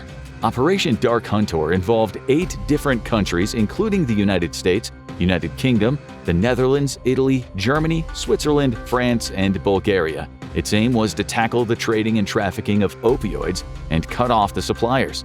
The encrypted Tor browser allowed criminals the level of anonymity that they could only previously have dreamt of, but that is exactly what Operation Dark Hunter sought to unearth, using a variety of methods. One of these included conducting controlled buys, where narcotics were purchased from dark web markets, and law enforcement officials then traced the illegal goods back to their source mailbox.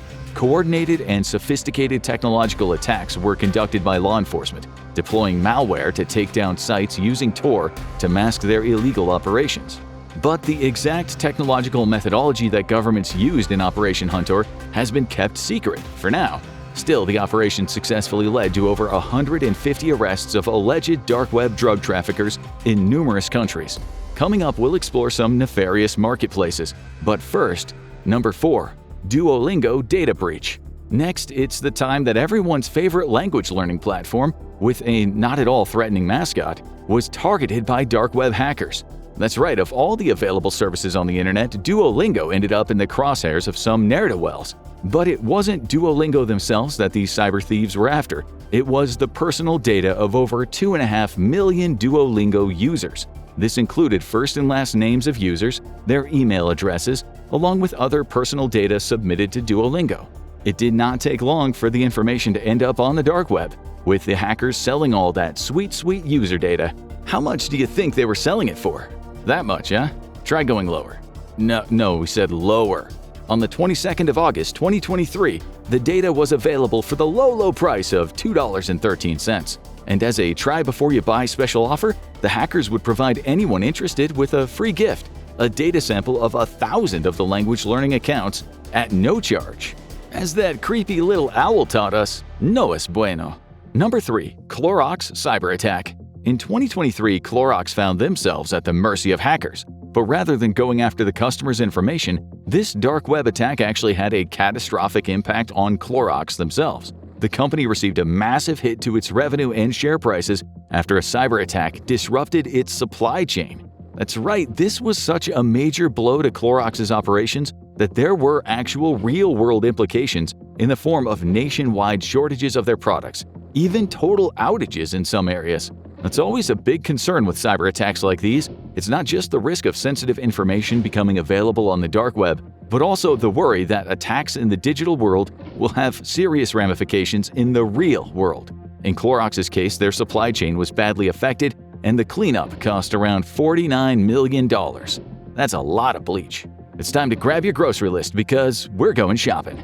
Number 2. The dark market. Sounding more like an area from a D&D campaign full of arcane street vendors, the dark market is, or rather it was, the largest illegal marketplace on the entire dark web. At its peak, dark market boasted a user base of 500,000 people, more than 2,400 sellers of illicit goods, who mainly traded in drugs but also sold counterfeit money and credit cards, as well as anonymous SIM cards and malware that could be used in cyber attacks. Over 320,000 illegal transactions took place using the dark market, with shoppers spending over $150 million in Bitcoin and other cryptocurrencies. But thanks to the work of the Central Criminal Investigation Department in Oldenburg, Germany, dark market closed its shutters for good. We hope that all these dark web antics haven't left you with too much of an appetite, because you won't have one left after this next one. Number 1. The case of the cannibal cop. Back in 2012, New York City police officer Gilberto Valle found himself facing charges of conspiracy to commit a kidnapping after his own wife uncovered some disturbing digital documents on her computer.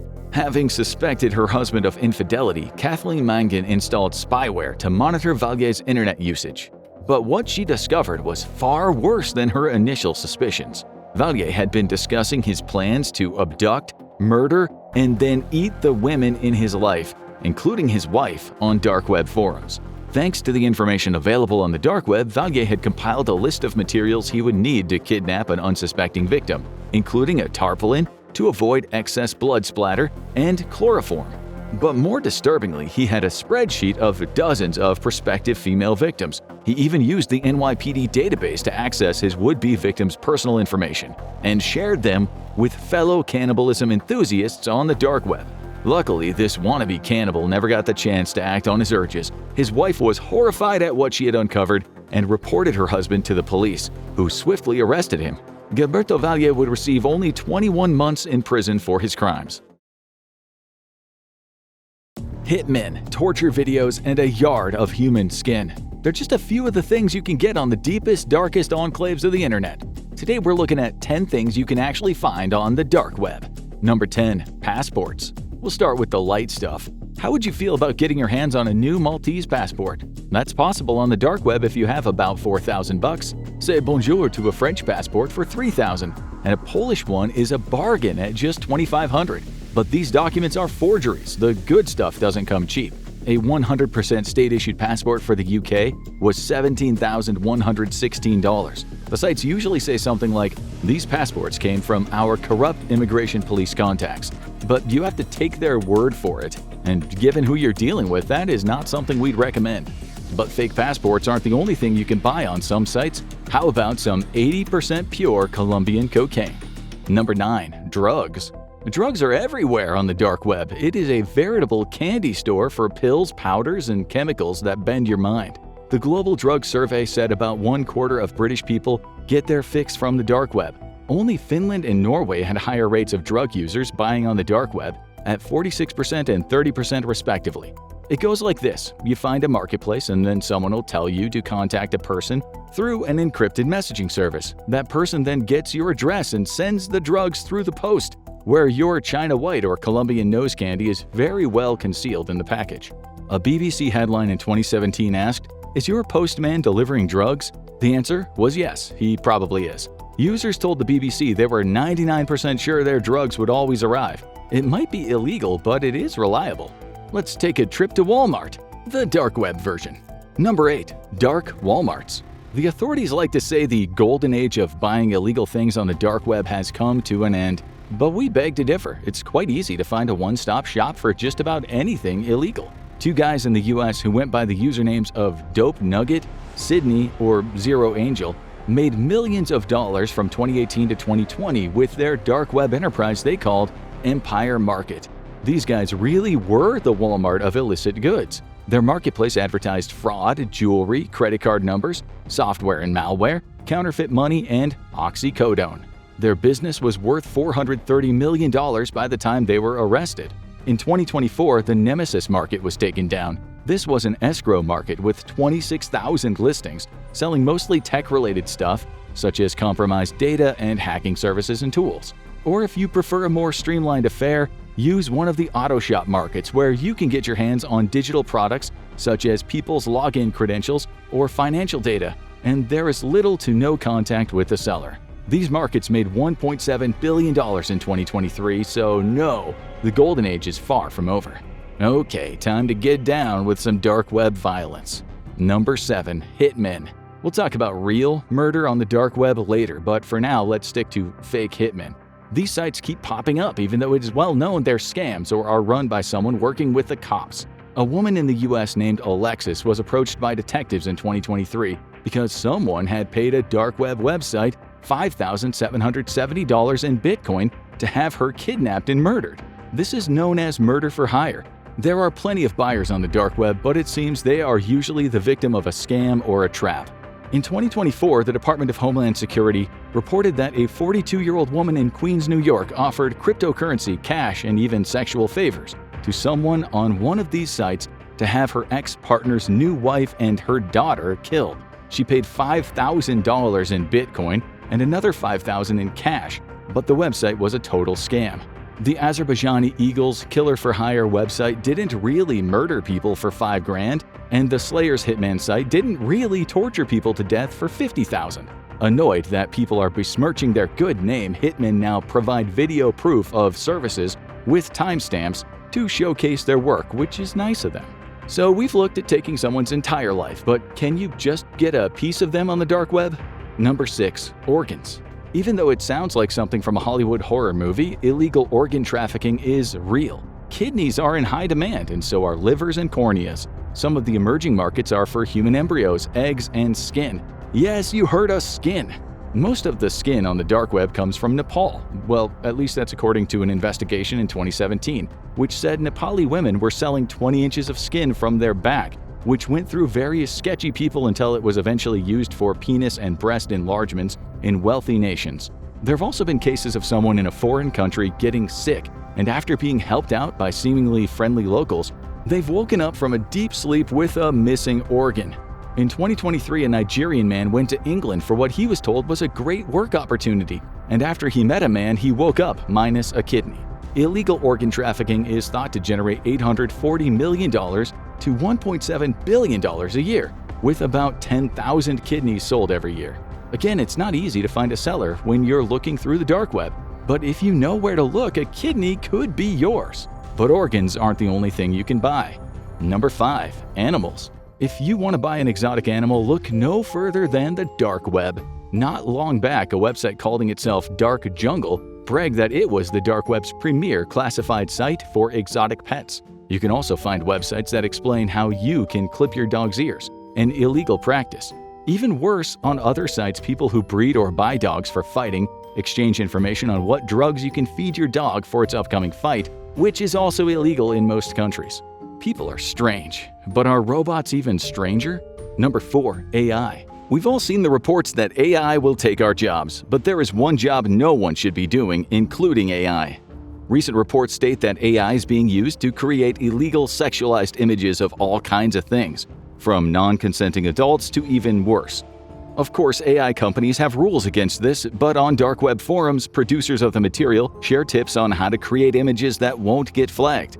On one dark web forum with 3,000 members, Close to 80% of people in a poll said they had already used or intended to use AI to create such images. It's a bit of a legal gray area since the images are based on people but don't contain an actual person. All we know is it's wrong. Speaking of which, number 3, torture. People share torture clips on the dark web, and sometimes they sell them to sickos at high prices. In 2021, a TV personality in the US named Josh Duggar was arrested. No doubt all you Americans out there know that story. We won't go into all the details, but on Duggar's computer was a video titled Daisy's Destruction. One of the agents who investigated the case said it was one of the worst things he'd ever seen. This video, made by an Australian man named Peter Scully, with the help of 2 women from the Philippines, features them doing horrible things to very young girls, including Daisy. The video could be bought on the dark web for about $10,000, and obviously people bought it. Unfortunately, even though the torture rooms called Red Rooms might be an urban legend, people do share this kind of thing on the dark web. It's not live streamed as the myth goes, but videos of this nature do exist. In 2024, a man in Ohio admitted in court to having shared videos featuring mutilation, torture, and murder, which he said he'd traded on the dark web for other similar materials. All of these images and videos featured kids. When the police got his phone, they found 3,000 images and 900 videos, some of them with victims who were very, very young. Where exactly he was trading his materials, we don't know, but the evidence is that such places exist. Now for the weirdest story in this video. Number 2. Kidnapping. The Black Death group, allegedly from Eastern Europe, would kidnap and photograph young women who were then supposedly auctioned off to wealthy buyers from around the world. In 2017, Łukasz Paweł Herba, a 30-year-old Polish man living in England, lured a 20-year-old British model named Chloe Ayling to a fake photo shoot in Milan, but instead he kidnapped her. Herba said he was affiliated with the Black Death group. Herba had injected Ayling with ketamine, put her in a suitcase, and driven her away in the trunk of a car to a secure location. Ayling said he tied her up in a room and told her that she was going to be, quote, sold to Arabs, who would, quote, feed you to tigers when they got bored with you. Her price was 300,000 euros. The UK's National Crime Agency said it had no evidence of such auctions on the dark web, but said people selling sexual services were getting more and more common. But if you care to go searching on the dark web, you can find photos of women tied up with prices below the picture. One site claimed that they could kidnap a specific target for your needs. Are these photos real or are they doctored? Are these women really for sale? It's hard to say, but after what you're about to hear, it'll certainly seem believable. Number 1. Inspiration to murder. In 2023, 2 15-year-old kids, a boy and a girl, stabbed a 16-year-old named Brianna Jai 28 times in the head, neck, back, and chest in Warrington, England. The girl was fascinated with American serial killers, and the boy had a thing about knives. The 2 were said to have sadistic tendencies, especially the girl. She admitted in court to having dark fantasies about killing people. The 2 had drawn up a 4-person kill list but only got as far as Jai. The investigator said the girl had downloaded the Tor browser to visit the dark web, and for a few months she had watched torture and murder videos of real people. Before the murder, she sent the boy a message saying, "I love watching torture vids, real ones, on the dark web." She said she had found an actual red room where people were tortured and killed live for a paying audience. Was she making it up to impress the boy? When you consider the site Dark Scandals, owned by 2 Dutchmen, sold 2,000 nasty videos of horror that were not fake, making $2 million in the process, it's evident that darkness is real. They were arrested in 2020, and their utterly obscene website was taken down. But if there is one thing we've learned about the dark web, when one site goes, another takes its place. You've all heard stories of the dark web, real hitmen for hire, red rooms where people are killed in front of a live audience, online markets where you can purchase grenades and chemical weapons. Most of that is just a legend, it's not true. But what you hear today is true. Russia and Ukraine hackers right now are duking it out in the darkest part of the internet. Before discussing this underground war, let's explain some things. The dark web, as some of you know, is that tiny bit of web where people sometimes go because they don't want to be found. The dark web is a small part of the deep web. The deep web makes up around 96 to 99% of the internet. Your Gmail account is on the deep web. It's not indexed, so people can't search for it. Public websites are indexed, and that's why you can search for them. They're in the clear web, and this part of the internet is pretty small in comparison to the deep web. No one really knows how much of the deep web the dark web takes up, but people have hazarded a guess at 5%. Now, you can go to the dark web if you want something different. To do that, you can download the Tor network. It's simple. Once you've done that, you won't see domains ending in .com but in .onion. This refers to the anonymity you get on the dark web, which is layered, like onions are.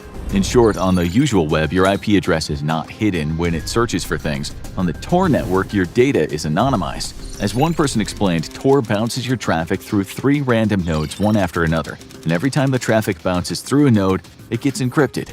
So, you can't be found. This is why the US Department of Defense created Tor in the 1990s. It was useful for people who didn't want to be seen, such as spies. It might also help activists or journalists who could be imprisoned or even executed for saying certain things online.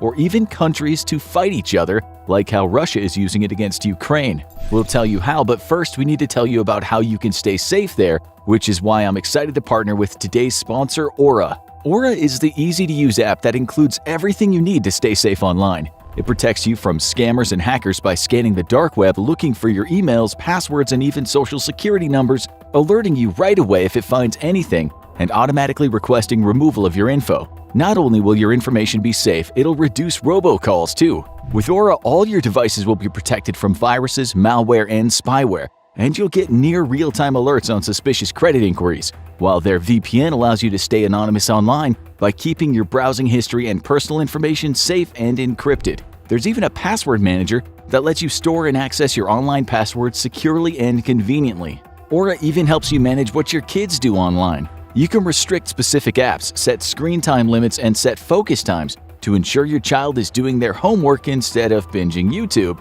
Well, maybe one infographic show video would be okay. You may already have an app that does one of these things, but with Aura, you don't have to download and pay for 7 separate apps. So let Aura do the hard work of keeping you safe online. If you sign up right now with my link in the description or scan the QR code, Aura will give you a 2-week free trial. Try it, and you'll be shocked at how much of your private information Aura finds exposed. Go to aura.com/infographics to start your free trial. Don't think the dark web is all about crime. Some people go there just to access Facebook or the BBC. One time, the New York Times created a safe place on the dark web where whistleblowers could report government corruption and corporate malfeasance. Many Americans, Brits, Germans, and Dutch people are also buying their drugs on the dark web. Some are buying or selling credit card information, some are interested in counterfeit items or even guns, and sometimes they deal in a kind of pornography you might not find on the clear web. But today we're going to focus on one particular activity on the dark web where it seems Russians and Ukrainians excel. You might have already heard about the Russian hackers using the dark web. Just recently, a bunch of them were threatening to release data they'd stolen from the Methodist McKinney Hospital in the US. Cybersecurity experts say about 50 hospitals in the US had been hit with similar attacks so far in 2022, but we can't say if the hackers were all Russian. The modus operandi they use is pretty simple. They hack a network of a business, sometimes a very big business, and they might lock the business out of its own network by encrypting the data. It happened not long ago with a pipeline business in the US, and the company paid the $5 million ransom to regain control of their systems. The company, which served quite a chunk of the US, said it had no choice but to pay. The alternative would have been utter chaos. The hackers called themselves DarkSide, and their specialty was ransomware. It's thought they were Russian, but people have theorized that they're a mixed bunch, perhaps coming from Russia but also Iran, North Korea, and some other countries in Eastern Europe. If that's true, it's a major concern for the US, and that's why President Joe Biden just signed an executive order to bolster US cyber defenses. DarkSide later said they just wanted cash. They weren't politically aligned at all. They didn't want anyone to get hurt. In fact, they said they have hacking ethics. They said they won't hack schools or hospitals. They don't want to cause harm to the public. They want to kick big companies where it hurts the most, their bottom line. You have to wonder if a group of ordinary guys or girls can do such a thing to a major pipeline company and potentially upset the lives of millions of people in the US. What could a nation do if it was intent on causing mayhem? What if the Black Hats signed up to fight in a war? What if they were recruited and willing to do proper damage? It's not all about causing infrastructure problems either. What if they could get into systems of government? And Lord Almighty, imagine if they could get into weapon systems. The Internet of Things these days includes weapons. Ironically, the smarter weapons get, the more dangerous they become to the owners. People that work in cybersecurity are more aware of this threat than most of us. As we speak, some of them are worried about what's happening on the dark web between Russia and Ukraine. One company that works for the US government recently told the New Statesman, "Nobody rules the dark web like the Russian-speaking world." It goes without saying, that the Russian government would want to find people on the dark web, preferably their own kin, maybe like DarkSide, and hire them. They could likely cause a great big mess in Ukraine by hacking infrastructure, the military, or hospitals. No doubt Vladimir Putin would love to have a word in their ear or ears. But as you might know, some hackers or even most hackers adhere to a certain kind of ethics, or what you might call a code of criminality. The New Statesman article explained that this unofficial code says you're not allowed to develop tools or sell embarrassing information that could hurt any nation in the CIS. Those are the Commonwealth of Independent States, a group made up of former Soviet republics. Nonetheless, it seems things have changed since the Russian invasion of Ukraine. The hackers, who in the past might have been said to not be interested in politics, are now getting political. A Russian hacking group that calls itself Conti posted something on the dark web that showed their willingness to fight in the war. They said they supported Russia all the way, adding that if anyone hacked Russia, they would strike back at the critical infrastructures of an enemy. When Conti was accused of actually working for the Russian government, they posted another message on the dark web saying they certainly were not in cahoots with Putin or any other member of the Russian government. Nonetheless, they said if hacking negatively affected the Russian public, it was their duty to hit back. We'll let them explain in their own words, since it's quite interesting what they said. As a response to Western warmongering and American threats to use cyber warfare against the citizens of the Russian Federation, the Conti team is officially announcing that we will use our full capacity to deliver retaliatory measures in case the Western warmongers attempt to target critical infrastructure in Russia or any Russian-speaking region of the world. We do not ally with any government and condemn the ongoing war. However, since the West is known to wage its wars primarily by targeting civilians, we will use our resources to strike back if the well-being and safety of peaceful citizens will be at stake due to American cyber aggression. Ukrainian hackers, who are also notorious, said, "Well, if you do that, then we'll do the same." As you've seen in almost every gangster movie that's been made, once a gentleman's agreement has been broken, more often than not, chaos breaks out. This often becomes a vicious cycle of violence until someone has a so-called sit-down and sorts the beef out. We are presently a long way off of these people coming to a peaceful agreement. According to another U.S. cybersecurity firm, the conflict between hackers has been growing. They said they have seen a wide variety of attempts by dark web forum members to influence the conflict from the cyber side. This is one reason why both Ukraine and Russia have put together crack teams of security experts to keep an eye on the dark web. They're rightly worried about what these hackers could do, as they don't have any control over them, or at least we don't think they do. When the Russians invaded Crimea in 2014, Russian hackers caused mayhem in the Ukrainian telecom system. They even hacked the smartphones of some Ukrainian MPs, but at the end of the day, this was pretty harmless. Still, imagine if you could hack the phone of someone who makes decisions in the military. Imagine if you could know what the other side was going to do next. This would be as good as taking over pipeline systems. Pipelines are still important, as you know from the Nord Stream 2 pipeline that recently got blown up. We still don't know who did that. Was it the US or was it Russian sabotage? We don't need to know that today. All we need to understand is the threat hackers could cause. The pipeline's destruction tells us that gaining control of systems can cause ripples that turn into tsunamis. They themselves, metaphorically speaking, roll out across the ocean, hit land, and cause widespread disruption. Right now, it seems the hackers of the world are favoring Ukraine, since it was Russia that drew the first blood in terms of the war. The hacking group, known as Anonymous, said not too long ago that it was officially in cyber war against the Russian government. They hacked a live TV broadcast in Russia earlier this year and put up the message, "Ordinary Russians are against the war." But the Russians are no pushovers when it comes to hacking. They might even be top dogs, as we've seen in the ransomware attacks, and now it seems some of them have formed a hacking alliance. Some of the groups, all familiar with each other through the dark web, have agreed to fight for their nation. A group called KillNet has reportedly been recruiting more Russian hackers of late. They recently declared war on 10 countries said to be allied with Ukraine. They've already caused hacking mayhem in Germany, Italy, Romania, Norway, Lithuania, and the US. One expert said in the US, they're not working together with Russia, but in support of Russia. They've now created what's called a legion, meaning a collective of hackers. The Russian hacking group ZachNet has also been busy. It also said it doesn't work with Russian security services, but is happy to provide data to those who ask. If they work for the Russian government, they don't say it, although it seems the Russian government likes them. A US expert said they are heavily promoted in the Russian media as groups that are displays of these patriotic volunteers that embody support for Russian government decisions. Still, it seems KillNet and ZachNet have fallen out. A member of KillNet recently told Wired, "Our enemy is your government, bro, but we're not dangerous to ordinary people." A security expert recently said that KillNet is not anything like the hackers working for Russian intelligence. They're the kind of group whose home is the dark web. They work in the shadows of shadows and answer to no one. He added Killnet's aim is to make Europeans pay for their unequivocal support of Ukraine and punish Western governments for their anti-Russian sentiment. In July, Killnet's founder left the group. The Western media said it was because there was too much attention on Killnet after a recent attack on Lockheed Martin. This information was gleaned by an undercover investigator who trawls the dark web for information. He said the leader was replaced with a hacker named Blackside, who apparently is an expert in ransomware, phishing, and stealing from European cryptocurrency exchanges. These groups have been going on the dark web to talk in chat rooms about a number of things, but much of the conversations are said to be on the topics of leaking sensitive information relating to Ukraine. They talk about infiltrating government agencies, politicians, private companies, and other hacking groups of the opposing side. It seems Ukrainian hackers are doing the same. They've also formed an alliance. One of them goes back to 2016, being named the Ukrainian Cyber Alliance. More Ukrainian hacker alliances have recently formed. Earlier this year, Reuters ran the headline, "Ukraine calls on hacker underground to defend against Russia." A more recent Ukrainian hacking collective goes by the name of IT Army of Ukraine. This one, said to be about 400,000 people strong, was actually set up by the Deputy Prime Minister of Ukraine and the Minister of Digital Transformation. He wrote on Twitter, "We're creating an IT army. We need digital talents." The new term for this is crowd hacking. They've already hacked Russia's space agency, although Russia has denied this happened. The group also hacked the personal data of 120,000 Russian soldiers and then dumped the data online.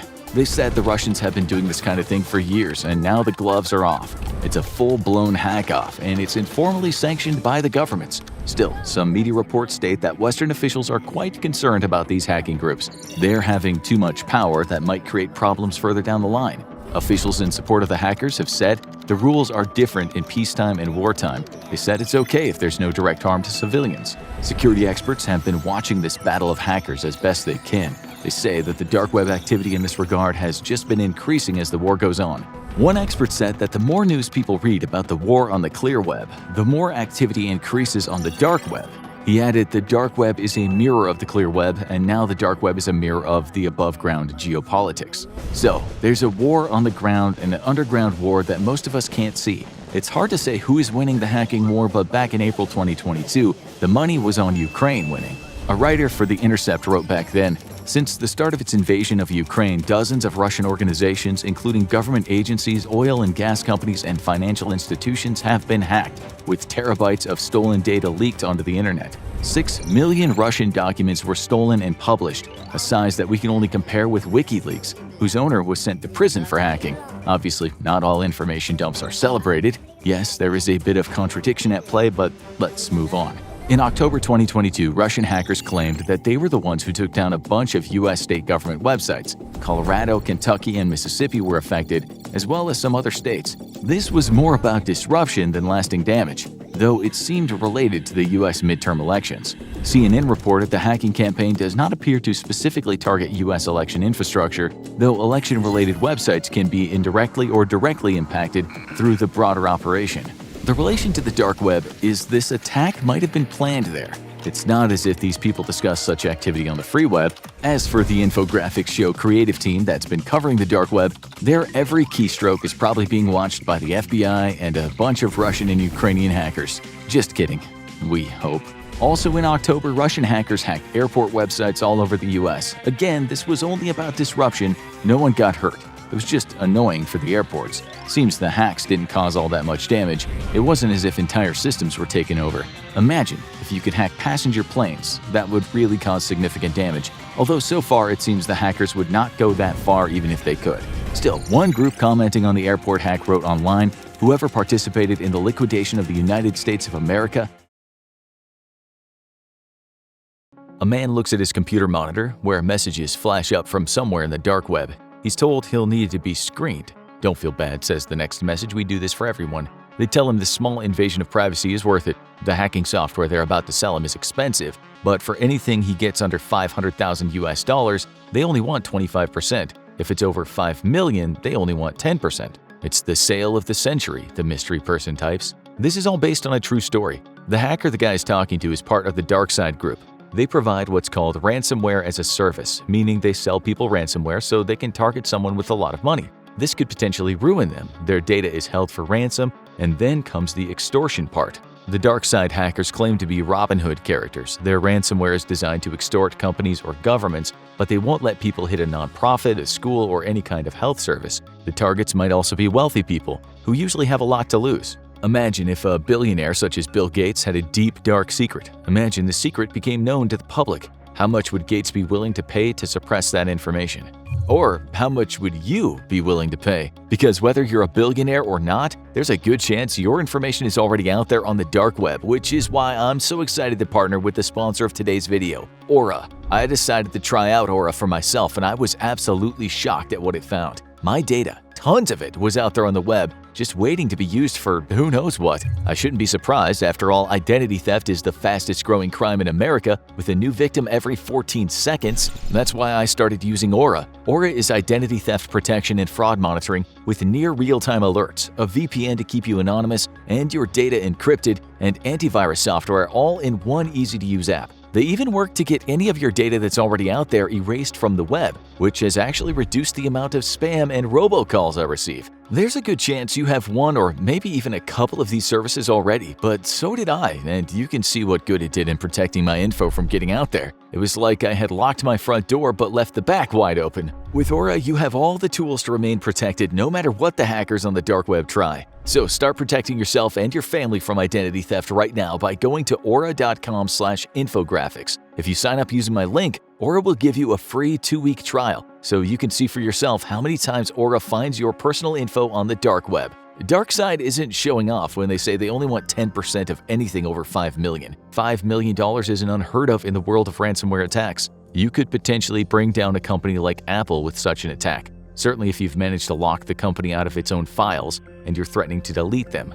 DarkSide is still around. In 2021, they targeted an oil pipeline company in the US called Colonial Pipeline. They took control of the operations, which was devastating for the company. About 45% of all the fuel used on the East Coast goes through this pipeline. The hacker said, "Give us 75 Bitcoin or 4.4 million and we'll give you your system back." They were paid within a few hours. Hackers often ask for cryptocurrency because it's harder to trace, especially if the hackers have taken extra precautions and anonymized the exchange. In some cases, they might even have hacked someone's bank account. So the money goes into it and then comes out without the person knowing.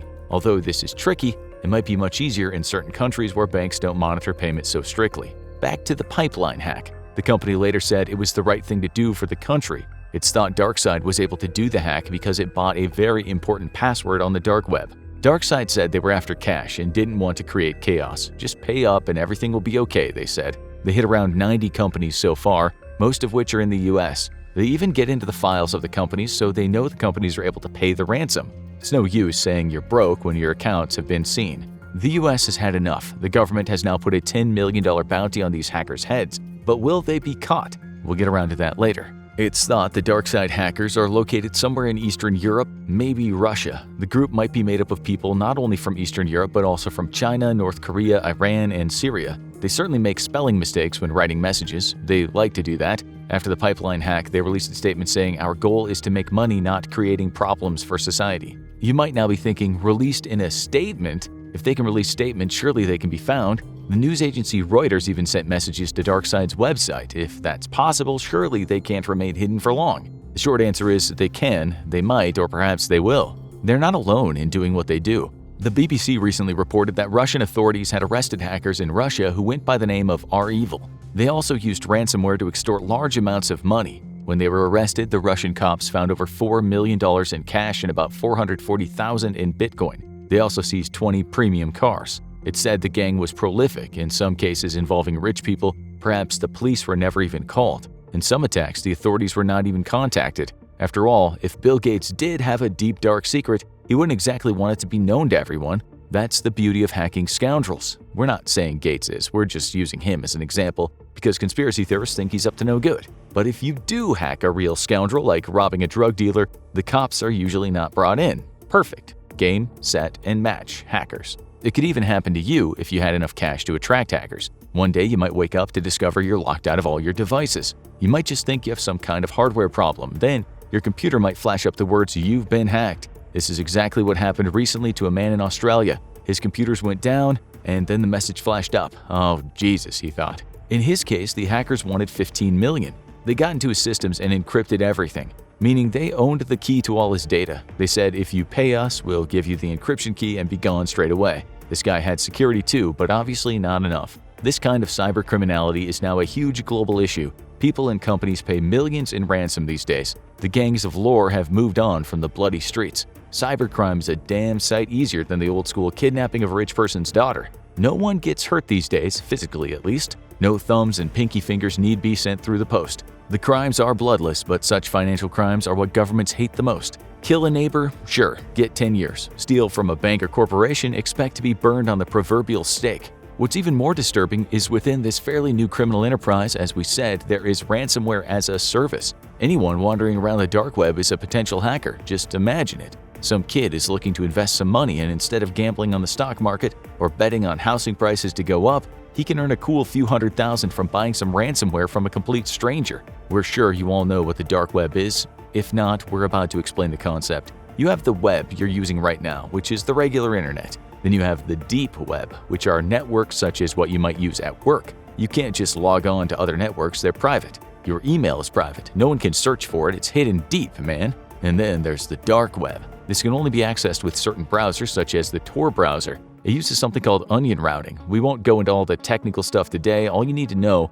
is that the onion is called that because it has layers. That means the user can't be found. Their data is anonymized, which means removing all the identifying information. In the dark web, you're a ghost. That's why people go on the dark web and don't feel too concerned about buying a kilogram of Columbia's finest or a bucket full of ecstasy pills. It should be said, in terms of drugs, some of the largest sellers have been caught in the past. While the dark web provides a certain amount of anonymity, if the FBI or another similar authority wants you, well, they can sometimes find you. How? Well, they don't always say, but in the game of hide and seek, it seems they sometimes cheat. Still, ask any Brit who's addicted to drugs where he gets his gear these days. He might have been given a contact form on the dark web. He then uses encrypted messaging to contact the dealer, a dealer who could virtually be anywhere. He then asks for some drugs, maybe a gram or 10 of brown, heroin, and it's delivered in the post, hidden really well in the package. This is the modern world. This is why crime these days is often the cyber kind. The gangs have evolved, or in the parlance of the great TV show The Wire, they've changed up their game.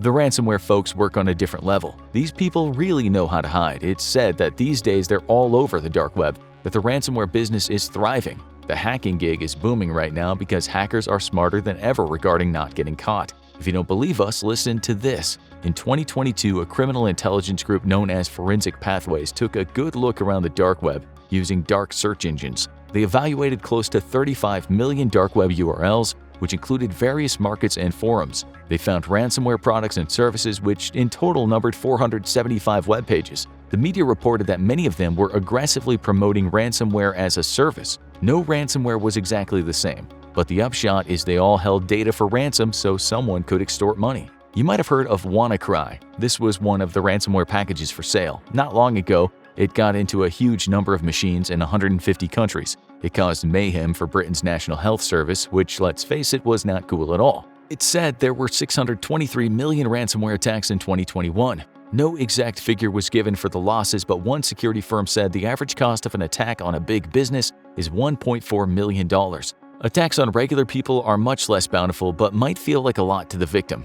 If you're going to be a criminal, this is a great business to be in.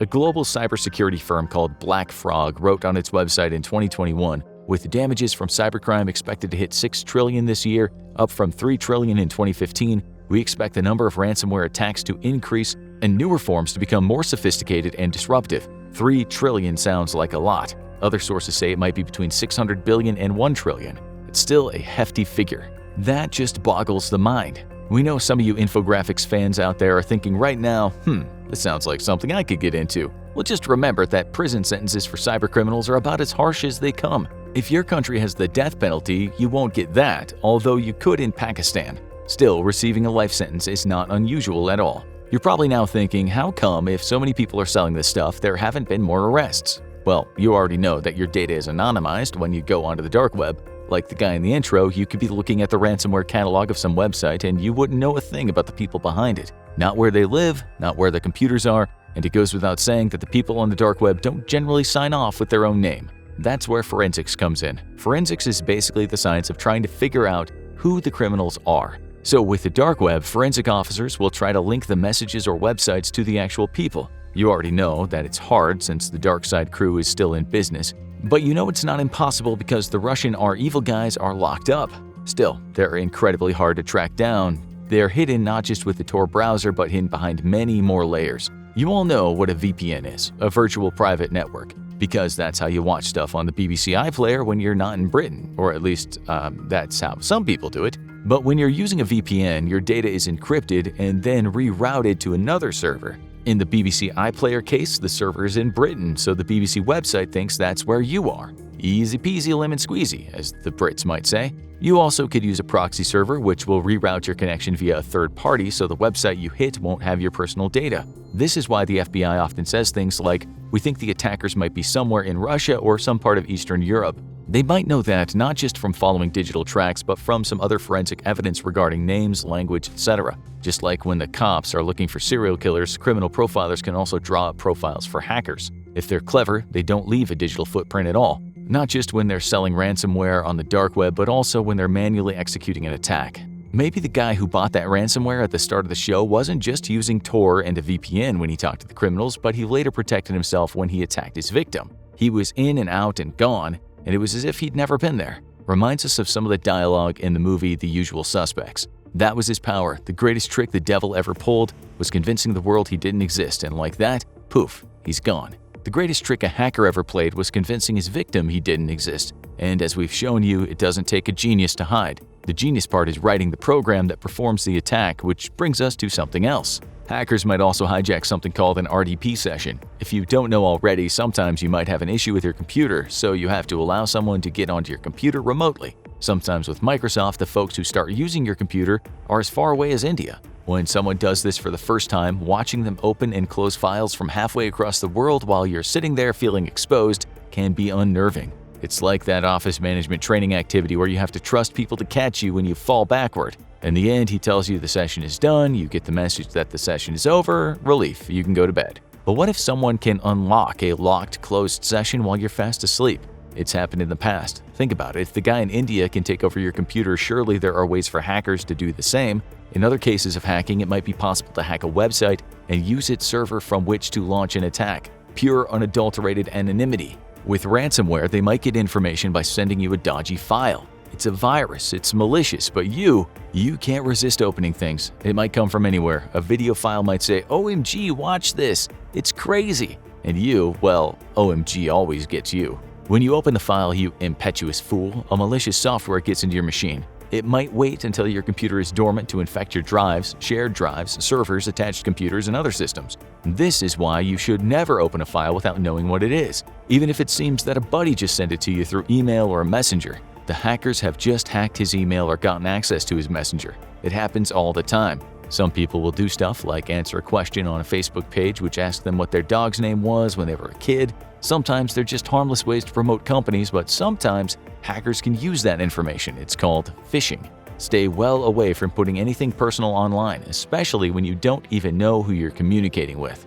So don't open mystery files. If they're sent by a friend, contact him or her and ask if they've sent it. And don't go talking about yourself in comment boxes of groups you don't know on Facebook. Obviously, big companies and people like Bill Gates have amazing security, but humans are humans, and they sometimes make errors. You can have the best security in the world and a staff member who puts his pet's name on Facebook.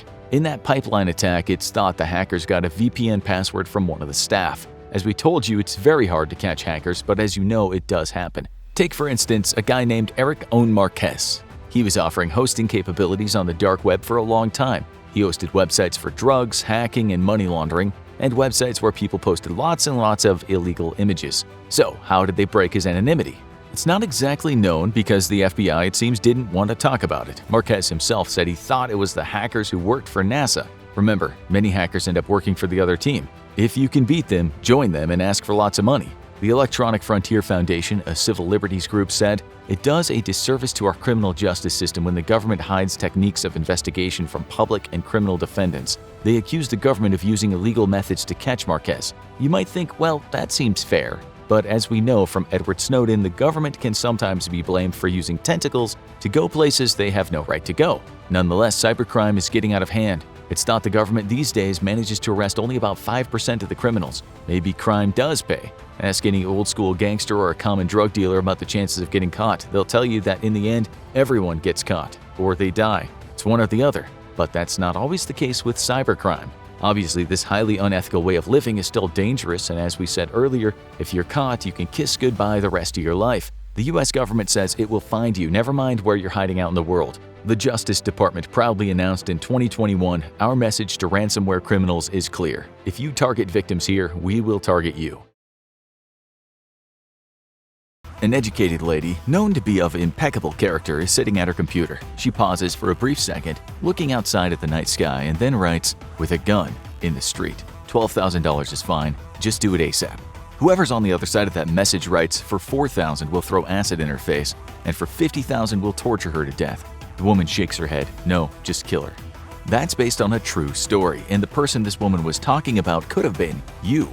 Today you'll hear about hitmen, drug traffickers, killers, even cannibals, who've all at some point been caught up in the darkest part of the internet. You'll hear why this is not a place you should go to, and we'll give you many reasons why.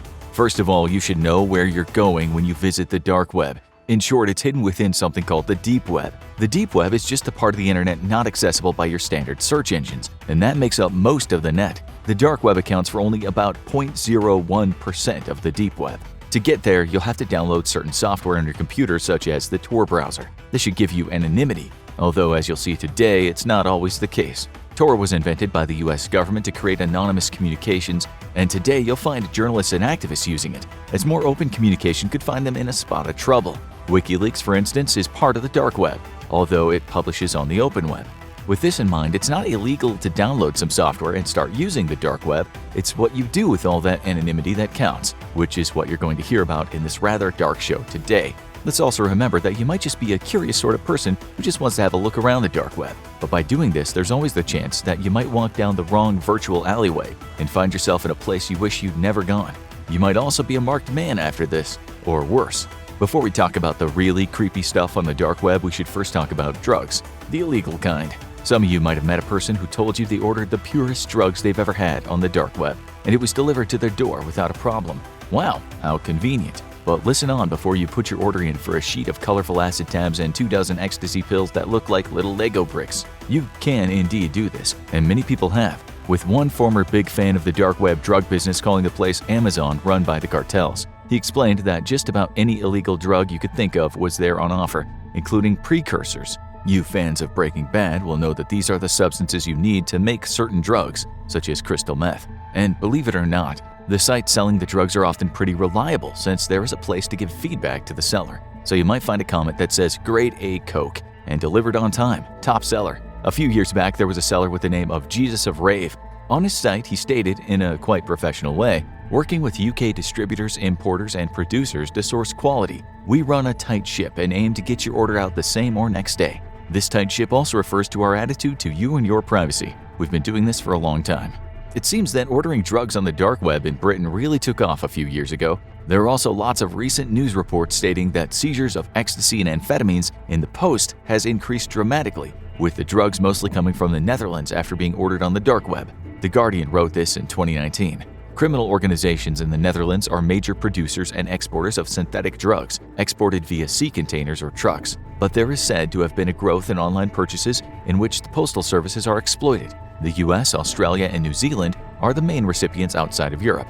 The same article said that a sting operation led police to a massive 300 kilograms of drugs and 51 firearms. That same year, a dark web website called the Wall Street Market (WSM) was shut down in Germany and arrests were made. The owners were making big bucks selling heroin, cocaine, weed, and speed, as well as malicious software, counterfeit documents, and stolen data. It worked in 6 languages: English, French, German, Italian, Portuguese, and Spanish.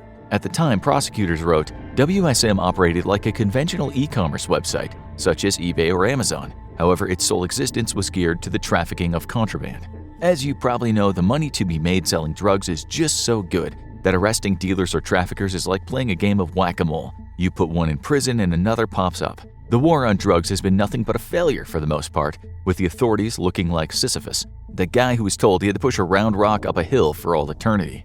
This means two things. One thing is that you can be assured that despite these arrests, you can still go on the dark web right now and order pretty much any drug you want. But it also means that you can be assured that some men with badges will be trying to put you in prison for it. This is why it's dangerous. You might think you can get away with it seeing as you have anonymity, but you actually don't. The FBI and other law enforcement entities are all over the dark web. This is the problem with the dark web. You can get eaten by spiders. When people think they have impunity, they can get careless. That's what happened recently when 150 people were arrested in an operation called Dark Hunter. Law enforcement from Europe, the US, and Australia were involved, and about $25 million worth of drugs were taken.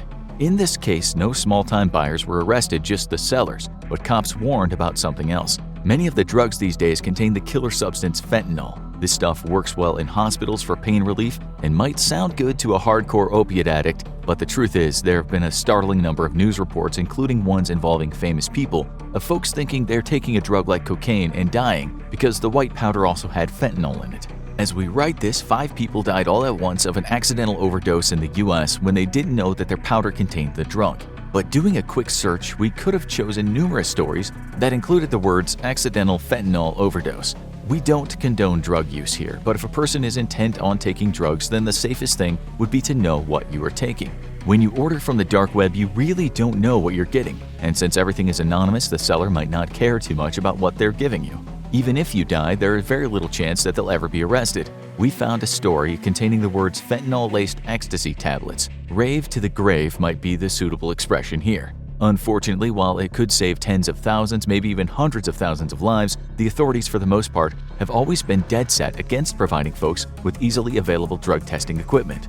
On top of this, sometimes the buyers do get arrested. There was a story in 2020 that stated 179 people were arrested in a massive bust involving multiple drugs and guns, and some of those arrested were buyers. Most were in the US, others in the UK, Germany, and Sweden, the Netherlands, and Austria. At the time, the authorities claimed that the golden age of the dark web marketplace is over. But they've been claiming to be winning the war on drugs since people watched black and white television. Nonetheless, Europol had a warning for prospective buyers and sellers saying the hidden internet is no longer hidden, and your anonymous activity is not anonymous. Law enforcement is committed to tracking down criminals no matter where they operate, be it on the streets or behind a computer screen. They've even been arresting small-time dealers, as can be seen in one story involving a Florida man. Using the name Da Candy Man, his line of work was mostly the distribution of cocaine. He would send the stuff right to your house via the mail, and guess what? Once he was arrested, the cops also knew where he'd been sending the stuff.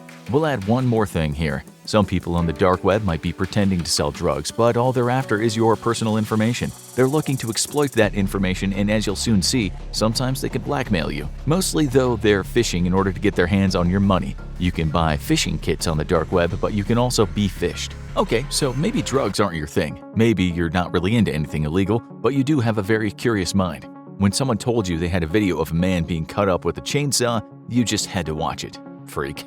Unfortunately, gore sites are all over the open internet, and while it's technically not illegal to post videos of such things as someone being stoned to death, beheaded, or perhaps eating a great big dish of steaming poop, sometimes what you see will forever scar that mind of yours. Unless, of course, you are either desensitized to that kind of thing, or a bit on the weird side.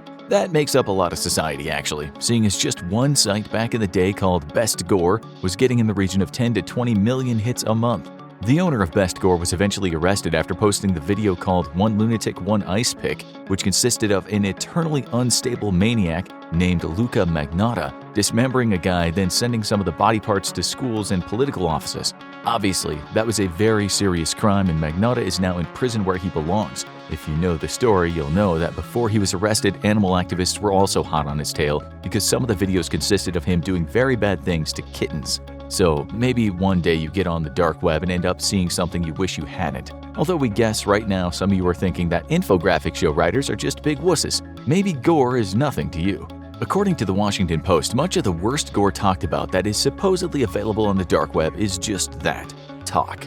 You might have heard that you can watch a movie that stars a person being murdered, aka a snuff movie, but they may not actually exist. Some of them are set up and no one dies. Or the rumors about certain films are just rumors. Still, videos of accidental deaths or executions do exist, and it's not illegal for you to watch them. As one writer pointed out, it's illegal to murder somebody, it's illegal to watch somebody get murdered and not report it, but it's not illegal to watch an online snuff film. at least not at the moment. You wouldn't, for instance, have been in trouble if you watched a video that surfaced on the web made by the so-called Dnipropetrovsk maniacs. These two Ukrainian teenagers brutally murdered 21 people in 2007, and they filmed a lot of the violence. For a time, you might have been able to see some of that on gore sites, but not anymore. Still, as we speak, people are going to the dark web to watch similar stuff. One journalist went there to check out such gore, later writing that there is a danger in becoming desensitized to it. He said in an article, "I could make you physically sick in minutes by showing you the stuff now, but the second or third or fourth time you see it, you get desensitized to it all. It happens to a lot of people." It creates a lack of empathy in people, and the more you watch, the worse it gets. We don't need to tell you that this isn't good for your mental well-being, but this guy said people get addicted to it.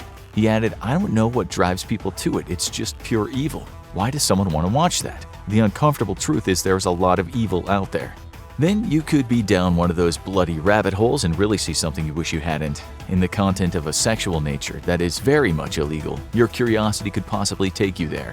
In 2019, BBC reported that 337 people were arrested in 38 countries because they were involved in such content. Of the users, the police said they are not as cloaked as they think they are. They're not as safe as they think they are. You never know if you're being watched when you're on the dark web. There was a recent case of a guy in the US that talked on a web forum in the dark web about killing his wife. He asked other people for advice on how he might do it. He wrote, "I aim to ensure my wife's death within 18 months, ideally long after our divorce is finalized, about 6 to 8 months from now. This is the only way I can begin a new life with full custody of my child." After some discussion, he came up with poison, which he said might be put in her coffee, wiped on a door handle, or just slipped on her feet while she was asleep. He then tried to buy what the authorities call a chemical weapon. They later explained to the media that it was a colorless, volatile, flammable, and highly toxic liquid that can be easily absorbed through the skin and might produce life-threatening systemic effects with only a single drop. The man bought the chemicals too, paying $95 for a 10-milliliter vial. The problem is the seller was none other than the FBI. Agents arrested him after he went to the place and asked for it to be mailed. Once in custody, he admitted to the murder plot and said he'd been thinking about using the dark web to hire a hitman, but he told agents that hiring a hitman would be as expensive as getting the divorce. Hiring a hitman on the dark web could also get you in trouble. Not too long back, you could have visited a so-called hitman for hire website on the dark web and found one that stated, "If you want to kill someone, we are the right guys. We have professional hitmen available throughout the entire USA, Canada, and Europe, and you can hire a contract killer easily." One guy was told that he could have his wife killed for $6,000 and the death would look like an accident. A bunch of such sites were around back then, with names such as Sicilian Hitman, Drangheta Hitman, Camorra Hitman, Bratva Mafia, and Yakuza Mafia.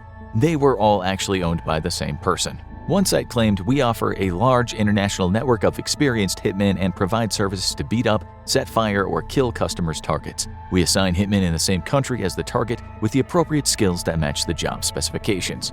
The thing was, the guy behind the sites never intended to kill anyone. He just took the money and at times talked to the FBI. There have been instances where someone went on the dark web trying to hire a hitman, and after the payment was made, the person got arrested. This happened not long ago with a British doctor, and it later happened to a woman in Denmark for hiring someone to whack her former boyfriend. In a very recent case, including a 51-year-old woman in Florida who'd gone to the dark web and tried to hire a hitman to murder the new wife of her ex-boyfriend. She paid $12,000 in Bitcoin and a further $350 for the gun, and all that information was seen by the FBI. The agency also saw her first message, which read, "I'm looking for a quick hit in Southern Florida. Is anyone available?" This was a woman with a master's degree who had her own financial consulting business and regularly attended church. She was sentenced to 6.5 years in prison. The website was just another scam, although it looked real enough. It stated that the prices were $5,000 for death by shooting, $20,000 for death by sniper, and just $2,000 for a good old beating. In another recent case involving a man in Italy, he paid 10,000 euros or $11,855 in Bitcoin for men to go visit his girlfriend and beat her to death. European police got wind of this, although the news stories didn't exactly state how. In 2020, a woman in Michigan was also hoodwinked by such a website that she believed had 18,000 operatives working worldwide. She gave the site $5,000 to knock off her husband. It turns out that the site was run by a man in the US who never killed anyone but pretended to be a hitman as a way to catch potential criminals. This is a murky area, since such websites might entice folks to want someone killed. The owner of the site told the media that since he'd started it up, he talked to about 400 people who were looking to have someone killed and a few people who wanted to sign up as hitmen. The guy said about 10% of the people he chatted with had legitimate requests, and that's when he informed the cops. The point we're making is when you're on the dark web, you never quite know with whom you're getting involved. We're sure some of you would think it'd be funny to talk to a hitman and pretend you wanted someone killed, but even that could get you in trouble. Still, the owner of the aforementioned site said he always waited a day to ask the person if they still wanted the job done. If they did, he then got on the phone with law enforcement. Talking about one of his first cases, he told the media, "I get an email from a woman saying she needed 3 people murdered. A few hours later, she sent a second email with the names and addresses of the people she wanted killed. The woman was a British Canadian who said the people she wanted dead had stolen the inheritance she should have received from her father. The website owner added she wanted to get even. She was going to stop at nothing. I reached out to a friend who was a sergeant and said, 'I think this lady is serious. Can we request a welfare check?' The friend notified Canadian authorities. She was eventually sent to prison for a few months for soliciting to commit murder. The website owner was proud, saying he helped save the lives of 3 people. Although you have to question if this woman would have had those killed, or in the end, just killed them herself. The web is full of these stories. One website claimed that it wouldn't just kill people but would torture them to death, although that would set the client back a whopping 50 grand. Painless poisoning was 42 grand. An acid attack, 4 grand, and crippling was $10,000. Not only are these sites scams, but even if a person doesn't get reported to the police, how will they ask for their money back? They don't even know who they've been talking to, and there's no way they can go to the cops about their missing money. These days, the newest hitman websites on the dark web tell people that there are all kinds of hitman scams out there, but they are the real deal. One site declared, "We can provide video proof of our services with timestamps." Again, such proof is not possible for fake services. Sometimes they'll go to great lengths to look real too, with one website going as far as hiring some dude to set a car on fire and film it just to show the potential client that he meant business. It was later found out that the guy who'd set the car on fire was a man in California who'd contacted the website and said he somehow wanted to get involved with the hitman business. The website in this case was called the Bessa Mafia. It was later talked about in the media after it was discovered that after a man had paid $6,000 to have his wife killed and it never happened, he then killed her himself. There is no shortage of spiders and crazy people on the dark web, which in general is why you ought to give it a wide berth. We can only find one instance where it's been proven that hitmen were hired on the dark web and actually went through with the murder. That was a case in Russia where 2 teenage boys killed a drug trafficker for a rival drug trafficker. In short, if you go to the dark web and try to hire someone to do something nasty for you, you'll likely just lose a lot of money and then end up in prison.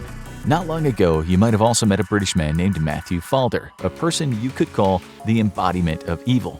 Using the name 666 Devil and Evil-Mind, this guy went on dark web forums and talked about all manner of disgusting things, usually involving young people.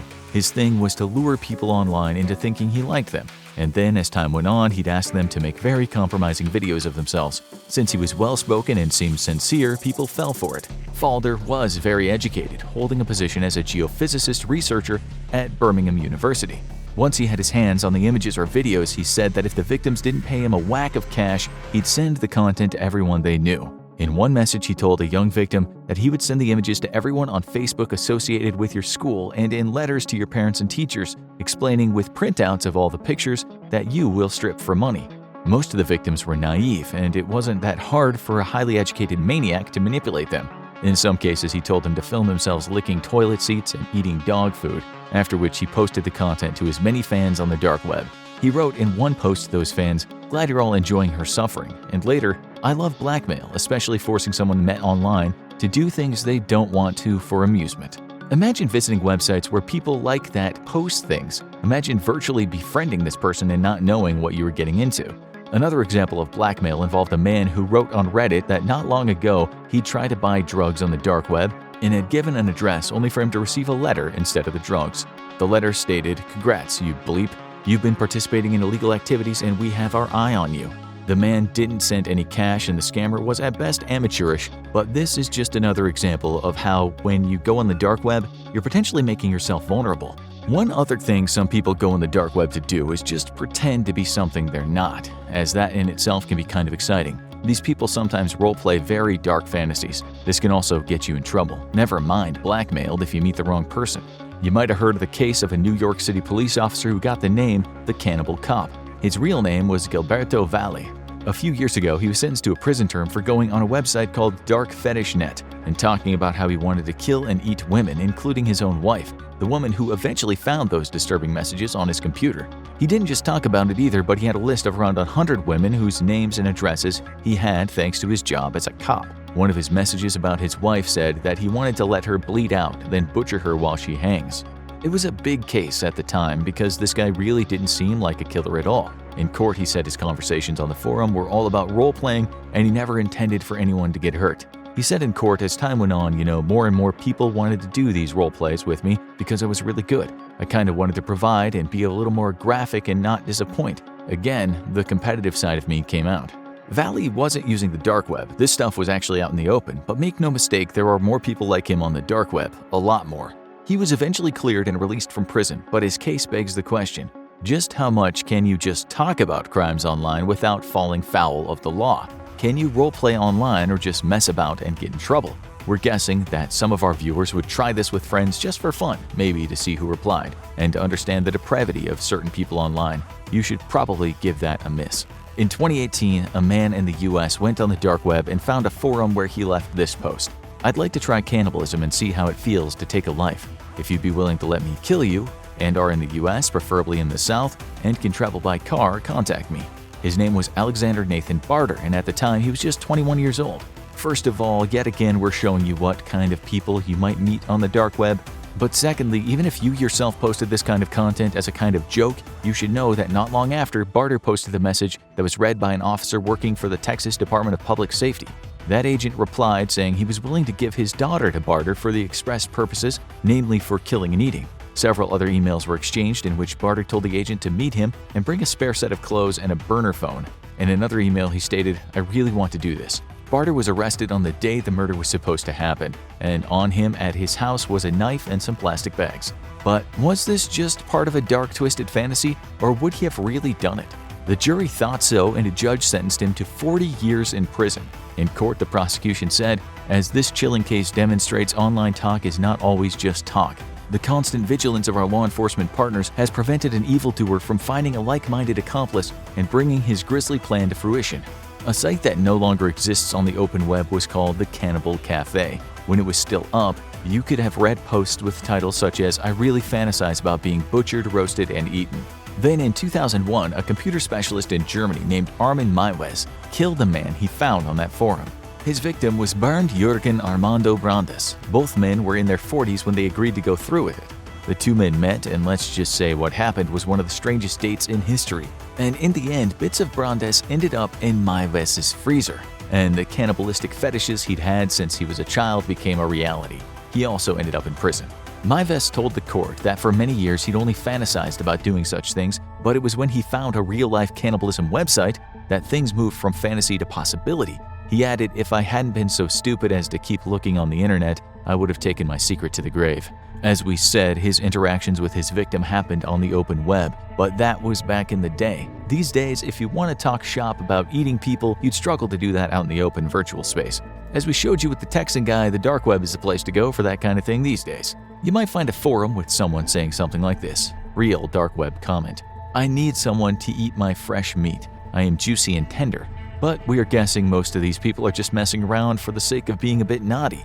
Still, now you know that law enforcement could be reading such messages, and we don't recommend risking playing around. As another example, one guy we found said he did a bit of messing around on the dark web. He later said on a forum, "I was trying to make a small explosive for a dumb little movie I was going to make with my friends. I found myself in the dark corners of the internet." One site in particular had a text document downloaded talking about how to sneak explosives past metal detectors. NSA is probably all over me right now. He could be right. There might not be any red rooms on the dark web or hitmen who will torture your ex to death or ghastly human experiments with homeless people, but there are certainly sexual deviants and torture fans only too happy to share content with you. There might be the odd person who wants to chat about eating human eyeballs with you. There's a long list of folks who want to sell you guns, drugs, and someone's personal data. Those people might also be law enforcement or blackmailers. Unless you're depraved, desperately drug addicted, downright evil, or a dedicated journalist or activist in hiding, then why would you go there? The real reason you shouldn't visit the dark web is there's just no point. And if you aren't any of the things we just mentioned, there really is no reason at all. Pandora's box, as full of snakes as it is best left locked. Even if you do manage to get yourself flagged by law enforcement or scammed by a heartless fiend, you'll have to wade through a lot of junk to get there. Somewhere in the woods outside of Traben-Trarbach in Germany is a Cold War bunker hidden from public sight. It's over 5 stories deep, with concrete walls nearly 3 feet wide. The bunker was meant to withstand a nuclear attack on the eve of a full-scale war against the Soviet Union and allow NATO to continue frontline operations against the Red Army. It became the hub of a vast criminal dark web empire, which would become home to what was called the Amazon of criminality. 250,000 crimes. That's the official tally by police for the number of crimes that the group running a massive underground cyber bunker operation were either responsible for or aided in perpetrating. At the trial, the 8 defendants had to stand for 2 hours just for the judge to read through all of their charges. The 4 Dutch, 3 German, and 1 Bulgarian cybercriminals were charged with aiding and abetting criminals in crimes involving drugs, contract killings, money laundering, and more. The group got its start when in 2013 the group's leader Johann, last name withheld, bought the former NATO complex from the German government. Originally meant to house a NATO command center, the bunker was built deep underground in order to withstand frontline nuclear weapons employed by the Soviet Union in case of a full-scale war. This bunker and a series of others would have allowed NATO to maintain command and control in a nuclear battlefield. The local townsfolk were wary of the new owners of the bunker, and the mayor contacted Johann asking if he'd be allowed to visit. Johann was extremely open and offered to give the mayor free access as he wished. He only needed a little bit of warning because of, quote, guard dogs. The mayor took him up on the offer and visited the bunker on several occasions, even being allowed access to any locked door he wished. What he found was a slowly growing data center full of computer equipment and absolutely no sign of the millions of dollars of criminal activity that data center was facilitating. Johann had promised that he would build just such a data center, eventually offering up 80 jobs to the local community. He even promised he'd build an IT training center for free for the town, but even after being questioned, he always remained vague about what exactly his operation was about. Whose data was being processed by the growing rows of computer banks? Where did it all come from? What sort of business was Johann supporting? As the years went by, not only did the local townsfolk not get an answer, but Johann's promises about jobs and a training center failed to materialize. The townsfolk then began to stir up rumors that Johann was actually either buying or producing drugs or selling weapons from the bunker. However, the mayor's visit showed no signs of any such activity. Resigning themselves to the strange, new business startup in their vicinity, the local townsfolk quickly put it out of their minds. They had no way of knowing that an entire planet's worth of crime was being directly supported from their sleepy little town. Everything from massive drug sales and purchases to hit jobs and corporate extortion. It wouldn't be until September 2019 that the residents of Trarbach would realize that a monster had been lurking in their midst as they awoke to the sound of dozens of police sirens and helicopters buzzing overhead.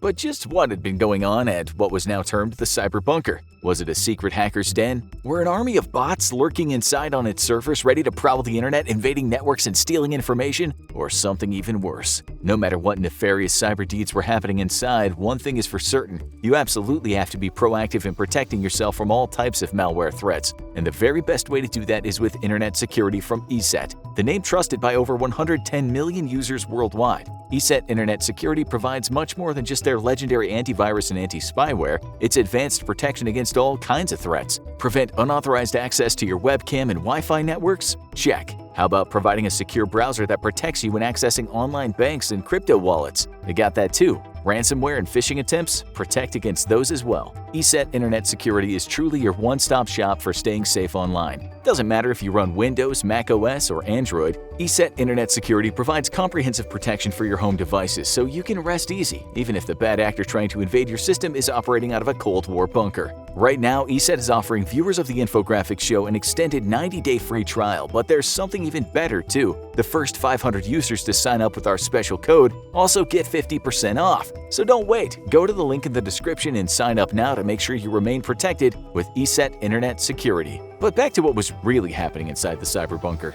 The massive underground server farm had actually served as a bulletproof hosting service, in and of itself not illegal. Bulletproof hosting is a service that allows a customer to host almost whatever kind of material that they want on the host servers, a natural attraction for those seeking to use the internet for illegitimate reasons. In the case of Cyberbunker, the rules were simple. You could host anything you wanted as long as it didn't involve terrorism. This proved extremely attractive for criminal connoisseurs working off the dark web. In theory, anyone could subscribe to a bulletproof host, but the fact that these servers are typically located overseas from a customer and don't worry themselves with terms of use or reports of abuse naturally attracts those who wish to keep their online activity as secret as possible. Usually, cybercriminals and spammers are drawn to these types of online hosts, as they know that the host will not be concerned with abuse reports and has no code of conduct or similar limitation on what an individual may or may not use the server for. These hosting services typically go so far as to even resist court orders entirely, only relenting when police physically raid their location to enforce compliance. By then, it's likely that much of a customer's data will have been purged, granting additional protection to the subscriber. That's why, in the case of Cyberbunker, police had to act swiftly and without alerting Johan or his team. Rather than compromising their clients' privacy, though, most of these hosts run until they physically shut down to avoid authorities, popping up again later in a different location. Most of these hosts operate out of China, where the government oversight of this sort of thing is relaxed. In fact, the Chinese government engages in so much cyberspying that it's believed to actually cooperate with a segment of cybercriminal elements in its own borders, and countries wishing to investigate bulletproof hosts inside of China's borders have their requests largely ignored. However, Southeast Asia, Russia, and surrounding countries are also popular choices for bulletproof hosts, though Mikolo, which was responsible for an astonishing 2/3 of the world's spam when it was shut down, was hosted right here in the US. The one weakness of a bulletproof host is that they're still under the thumb of upstream providers, which link them to the internet. Thus, if a server is believed to be bulletproof, pressure can be put on the upstream provider to shut the server down. Cyberbunker was set up to allow its users to host websites on the dark web, and claimed that it didn't know what activity was taking place on its servers. Its customers' business was its own. Linking a host with the criminal activity that may or may not be taking place on its servers can be difficult, and police have to carefully show that the team behind Cyberbunker knew exactly what was going on. Regular servers can also be used to conduct illegal activity, and often this happens right under the legitimate host's nose, but Cyberbunker was specifically kitted out to cater to cybercriminals, despite what their defense attorney may say. Cyberbunker's bust led to immediate success for police, with the bust directly leading to the shutdown of what came to be known as the eBay for criminals and the arrest of its owner. Dark Market, as it was known, basically allowed a customer to shop for anything illegal that they could wish for, with all the ease and convenience of a legitimate marketplace such as Amazon. Sellers could then provide everything from drugs to counterfeit money, stolen or forged credit cards, anonymous SIM cards, and all sorts of malware. Transactions would take place with Bitcoin helping to mask the identity of the seller and buyer, and goods could be delivered in a variety of fashions. Digital items could be directly downloaded after a transaction cleared, while physical goods would simply be mailed wherever the buyer wanted. Some street hustlers actually began to get their supply off Dark Market rather than deal with traditional and dangerous street gangs. The site allowed sellers the convenience of a one-stop shopping experience, free of any possibility for violence, and with goods shipped directly to wherever the buyer wanted. Typically, in order to further mask their operation, a street pusher would buy their drugs online, have them shipped to an Airbnb location, and then have an unwitting third party deliver them to a drop-off point, typically by asking them to do a favor in exchange for cheaper rent, etc. Sellers on Dark Market would also be rated by customers and have the number of transactions publicly listed, no different than a normal online marketplace. This helped to ensure that the sellers didn't rip off the buyers and establish their credibility. Given the dangerous nature of buying and selling drugs or other illegal items on the streets, both vendors and buyers greatly preferred using Dark Market or other dark web marketplaces, and the anonymity of Bitcoin made tracing their transactions extremely difficult. In all, over 320,000 transactions occurred on Dark Market, worth a total of 4,650 Bitcoin or $221 million. As soon as Cyberbunker was busted by authorities, Dark Market migrated its operation to new servers in Ukraine and Moldova, but authorities were able to shut those down as well. Inevitably, the man behind Dark Market was caught, an Australian man known as Julian Kay. The extent of criminality involved at the Cyberbunker facility is so vast that a full year on, many details are still unknown by the public. What is known is that Cyberbunker had been in operation long before the NATO bunker in Germany.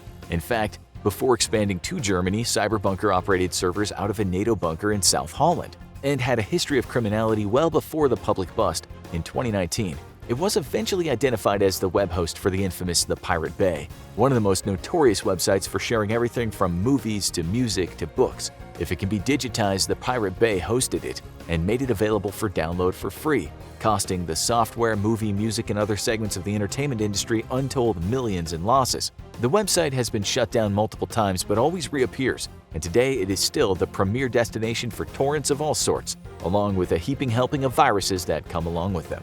In 2010, a court ruled that Cyberbunker was no longer allowed to host the Pirate Bay or face stiff fines and up to 2 years imprisonment for each infringement of the court order.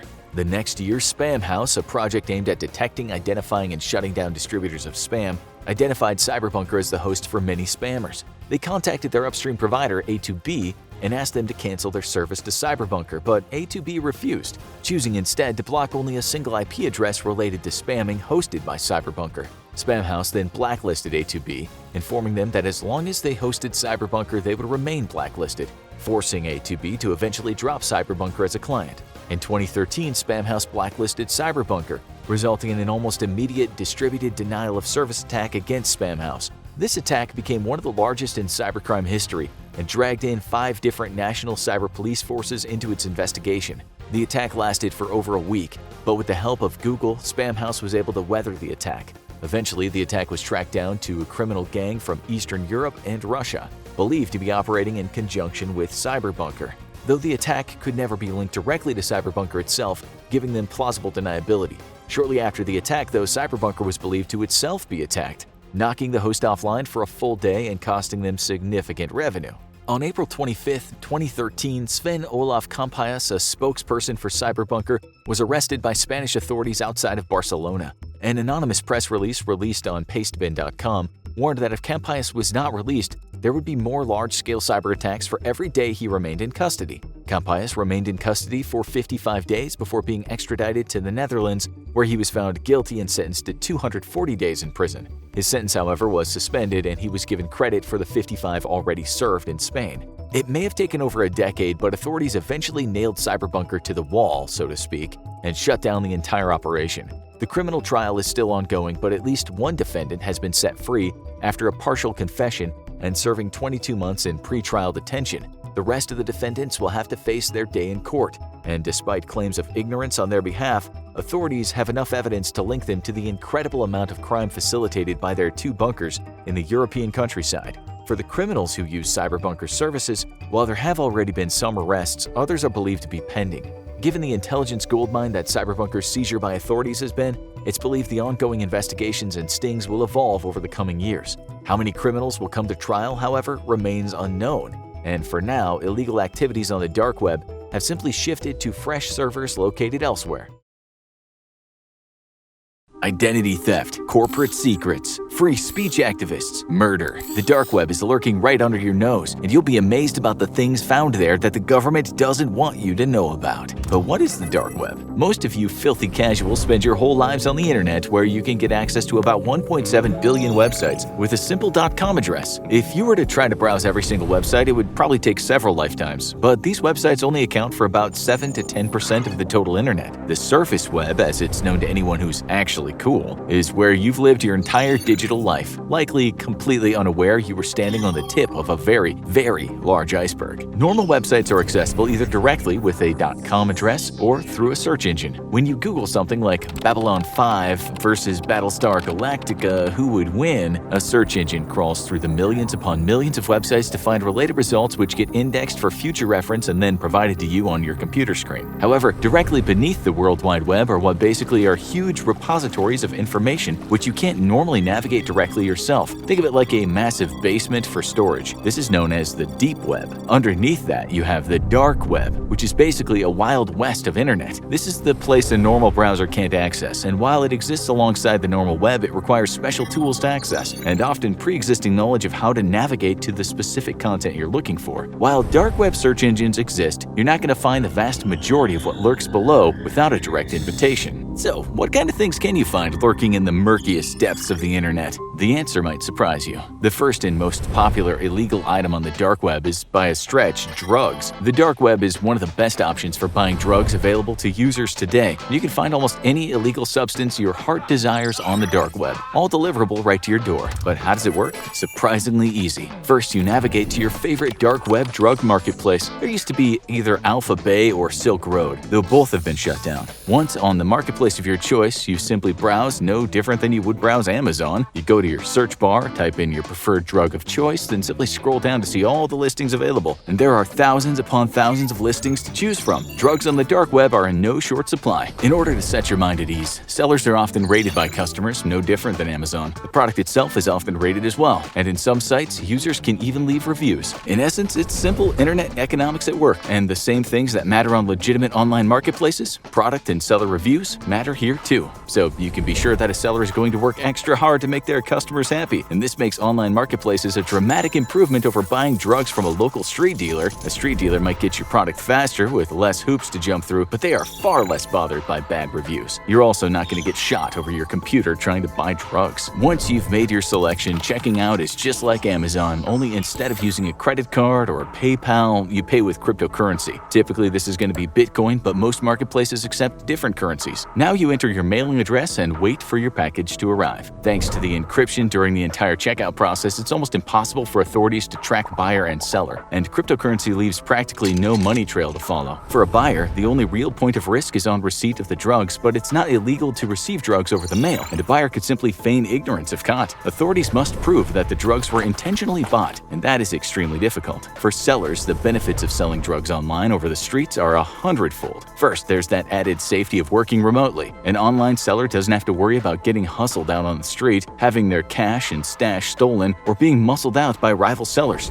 The darknet has completely eliminated violence from the equation. The fact that vendor and buyer never actually meet also protects the seller, as the buyer has no way to inform on the seller if caught by police and pressured into acting as an informant. But how legit are the online drugs? You'd be surprised at how few scams are run on the darknet. While there is some risk, sellers live and die by their reputation, and a new seller is going to have a very difficult time establishing themselves enough to be trusted. Think about when you've browsed eBay or Amazon. Were you more likely to buy a product from a vendor with hundreds of sales and a good rating, or a brand new vendor with a few sales and no reviews? A seller could scam customers, but they then have to create a new identity with 0 reviews and 0 ratings, making it incredibly inefficient to run a scam on the dark web. Purity is also surprisingly standard between online and offline drugs, despite there being a greater potential for cheating customers thanks to the darknet's anonymity. In a study conducted in the Netherlands, researchers found that drugs bought online and those bought offline measured almost equally in purity. In fact, the online drugs were slightly more pure than those sold on the streets. Other studies have varied, with some finding lower quality. Suppose it probably matters who you're buying from, as many of you who have bought from Wish versus Amazon have discovered. And the best part about online drug marketplaces is that, like normal marketplaces, they ship globally. But some customers on the dark web aren't interested in drugs, they're more interested in violence. To that end, the dark web has become a huge marketplace for weapons, though selection is still limited. If you're looking to pick up some extra firepower on the dark web, you're basically limited to what can be physically shipped to you in discreet packaging, so you're not likely to find much in the way of heavy explosives or large caliber weapons, though there are always exceptions to the rules depending on where you live and how lax your government is about postal inspection.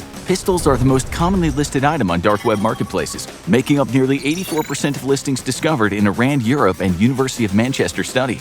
Next were rifles, making up 10% of listings, and finally submachine guns at 6%. Of all firearm-related products, actual firearms made up 42% of the listings, with arms-related digital products such as manuals showing how to modify existing firearms making up the 27%. And finally, things like ammunition and accessories making up 22% of listings. The other 4% was not elaborated on by the study, or maybe the researchers are just bad at math.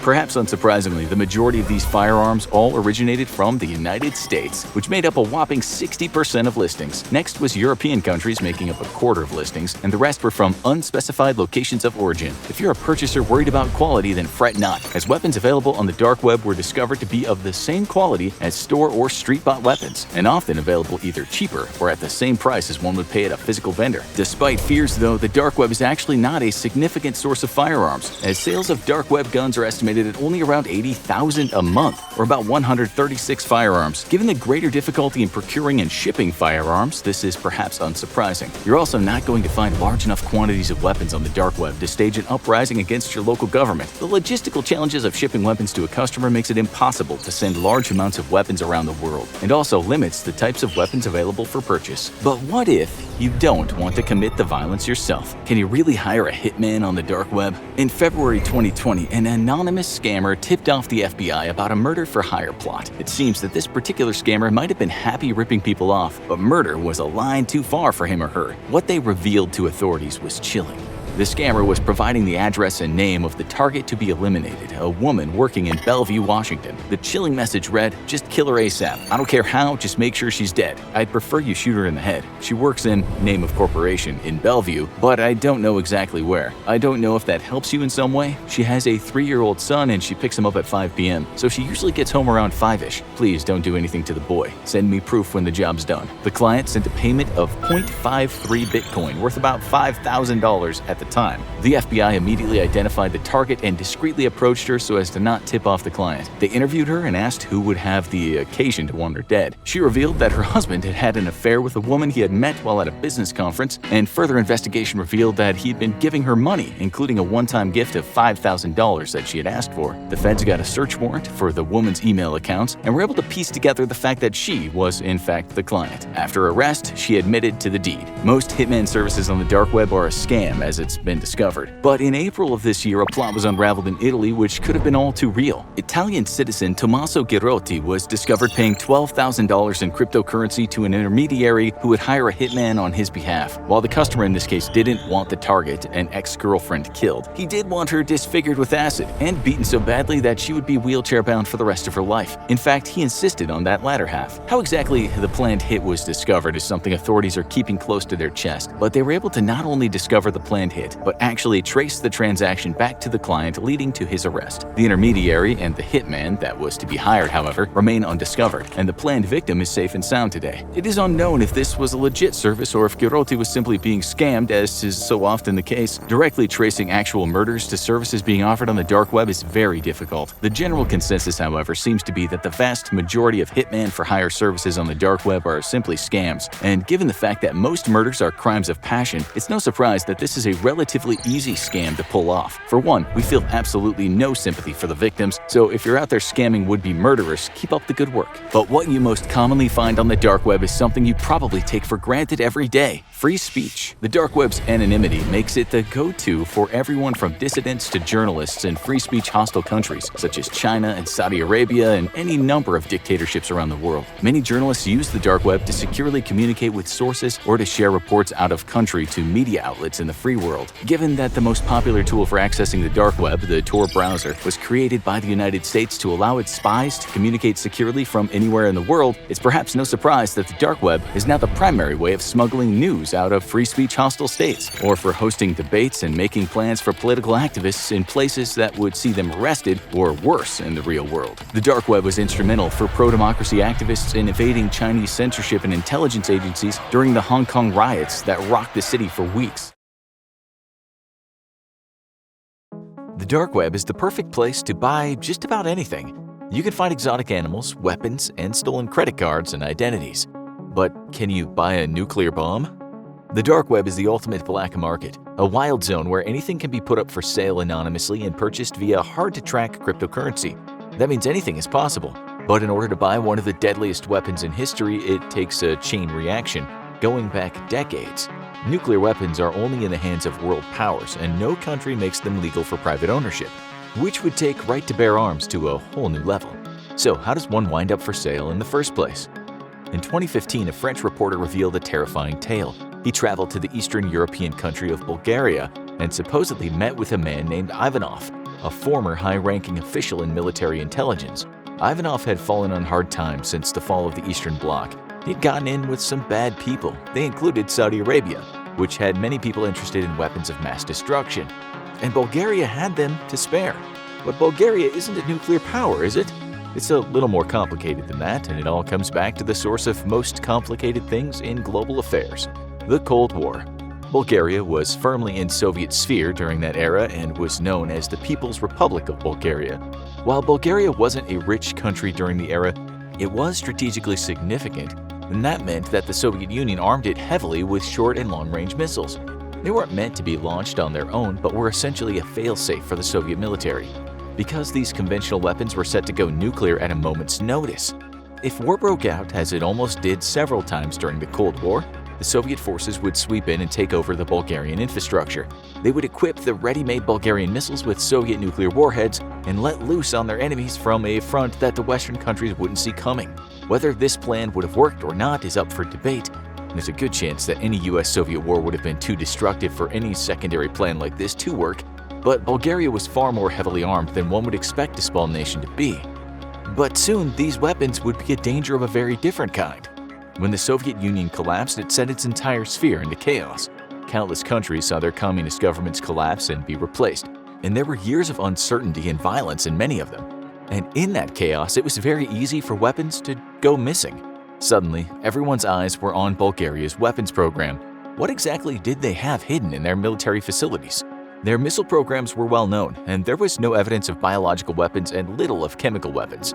Their nuclear weapons were a different story.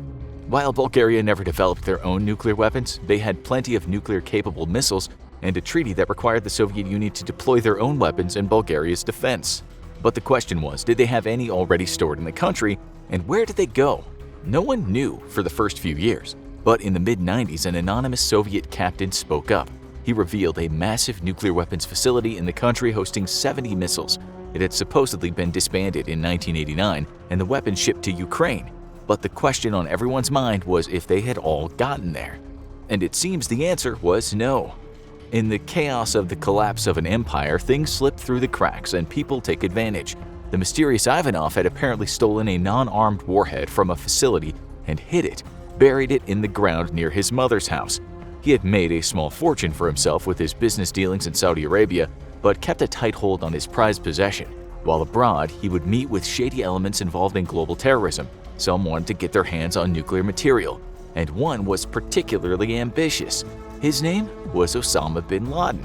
The terror mastermind, who would later become infamous worldwide, was seeking to make a nuclear bomb out of radioactive waste, a so-called dirty bomb. While it wouldn't carry the full nuclear payload of a warhead, it could contaminate a major American city and render it inhospitable for decades. But Ivanov had no problem brokering deals with the worst elements in the world and offered him a better option. Why not go for the genuine article and purchase a Soviet-era nuke? It was an exchange that could have changed the path of world history. But why didn't bin Laden buy Ivanov's nuke? Perhaps he was worried about being traced and his terror network being destroyed. Maybe he didn't trust that the nuke was still in working order. Maybe they couldn't agree on a price, and Ivanov decided to keep his prized possession in hand. Or maybe Ivanov is fond of tall tales and never actually met the terror mastermind, despite the wild stories he tells to reporters. What is known is that Ivanov claims his personal nuclear bomb is still buried at his mom's house. And there's a reason it stays underground. Nuclear power isn't foolproof, as those in Chernobyl found out the hard way. One minor mistake can release deadly nuclear energy, killing or sickening anyone nearby and contaminating the area for decades. Bombs can degrade and leak as they age, but burying them can neutralize possible exposure, especially if it's buried in a vegetable garden. The vegetables absorb the radiation in small amounts, making it safer to live near where the weapon is buried. But mom might want to get her cabbages from the local market instead. But buried things don't stay buried forever. The nuclear black market is still going strong. Most of it is based around nuclear materials rather than finished weapons. Enriched uranium, which can be used to arm a nuclear bomb, has shown up in several smuggling operations. The smugglers usually get caught, and this material can command a high price, well into the six figures. Police investigation showed that the source of the material was likely a classified military facility in Russia, but they didn't believe that Russia was funneling its own weapons out of the country. Rather, they believed that an insider was using the massive, poorly regulated nuclear cache in Eastern Europe to turn a profit. But are those black market weapons actually a threat? Yes and no. Someone who winds up with a cache of black market uranium is unlikely to be able to build their own nuclear bomb. An actual nuclear bomb costs millions to build, and the designs are highly classified. While a dirty bomb could be simpler, the odds are an untrained person would be more likely to kill themselves while working with the uranium. But that's where the threat comes in. Even if someone never gets to the point of building a bomb successfully, there's a good chance their failure will release radiation into the surrounding area. That's why federal agents around the world are determined to stop the nuclear black market in its tracks. But so far, results are mixed.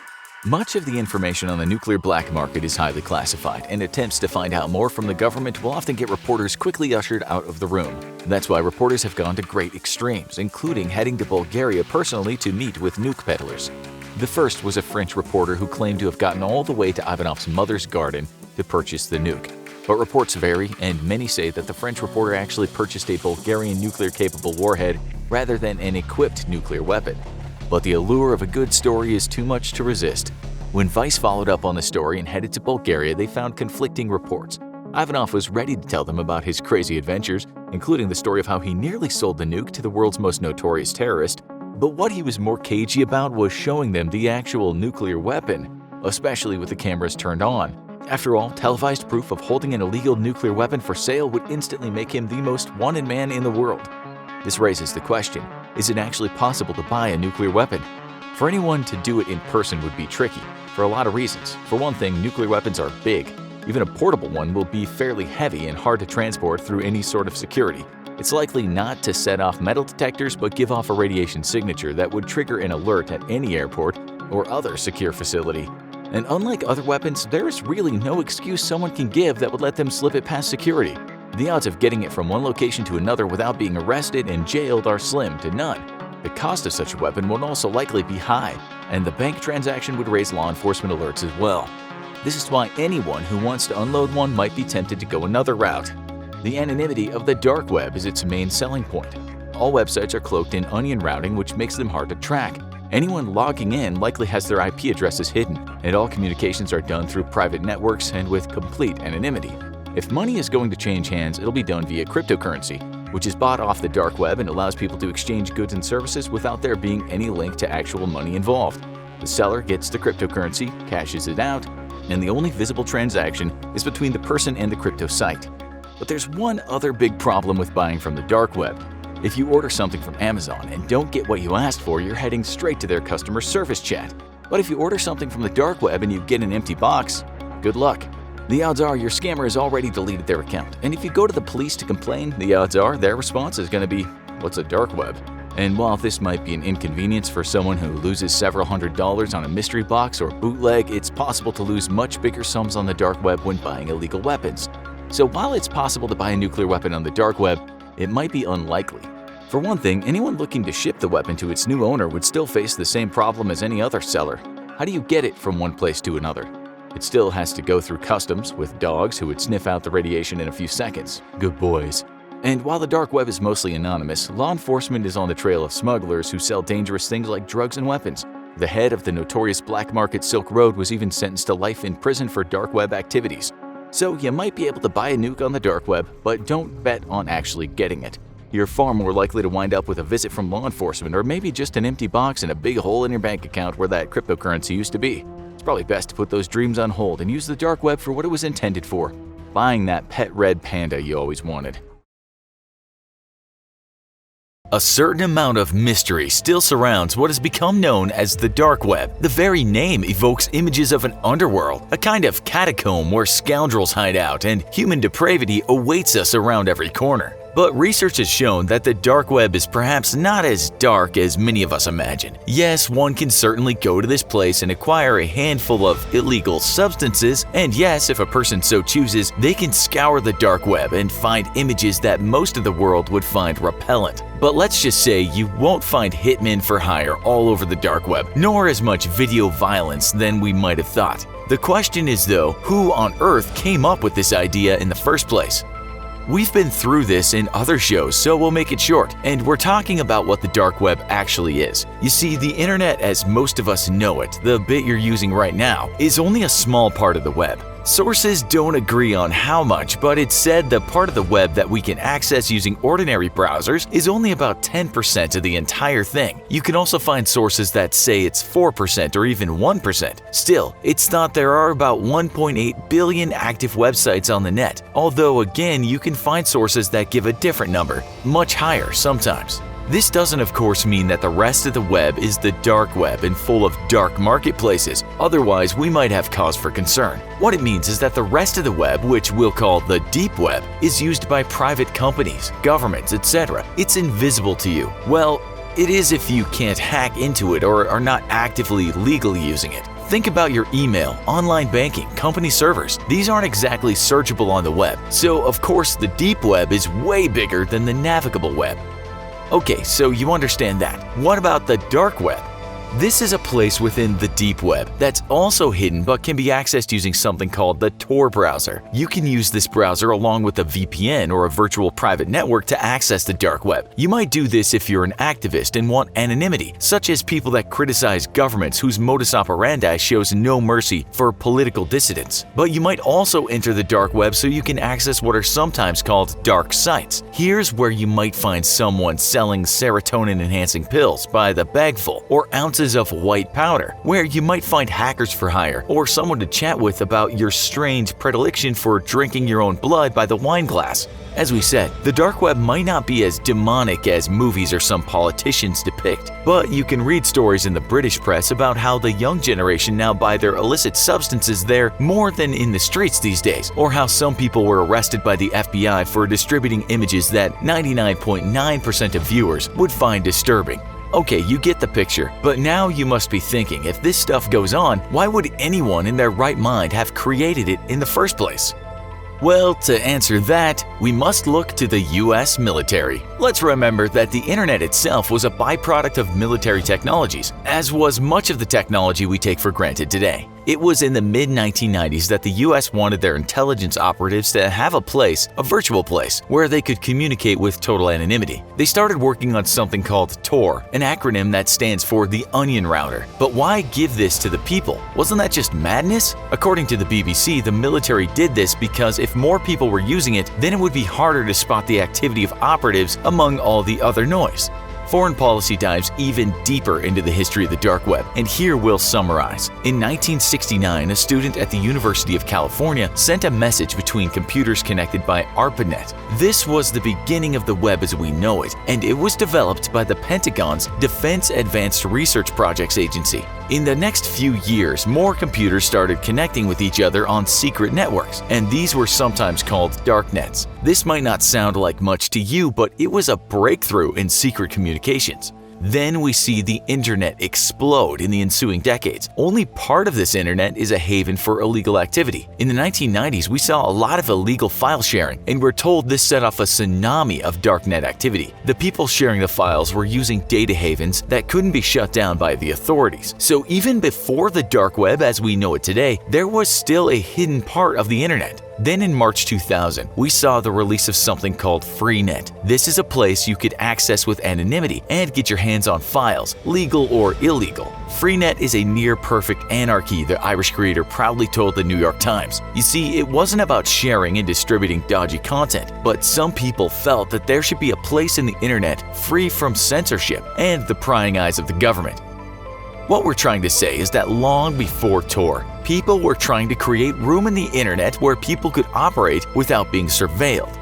Then in 2002, we got Tor to protect those American operatives, but it only took a few years for sites accessible through Tor to become filled with copyrighted material from Hollywood movies to versions of Microsoft Office. It became a trading ground for illicit material, and people loved it because they could go there with the assurance that they wouldn't get arrested. Imagine buying stolen goods on the street, but having the superpower to become invisible. Things heated up in 2009 when a guy that called himself Satoshi Nakamoto mined the first Bitcoin, a virtual currency that was untraceable. Now you can launder cash, spend your Bitcoin inside the darknet. It was a marriage made in heaven. In 2011, we saw the first modern darknet marketplace in the Silk Road, named after ancient trading routes in Asia. There you could find an array of legal and illegal goods and services, but it only lasted short of 2 years, and the creator was eventually sentenced to life in prison without possibility of parole.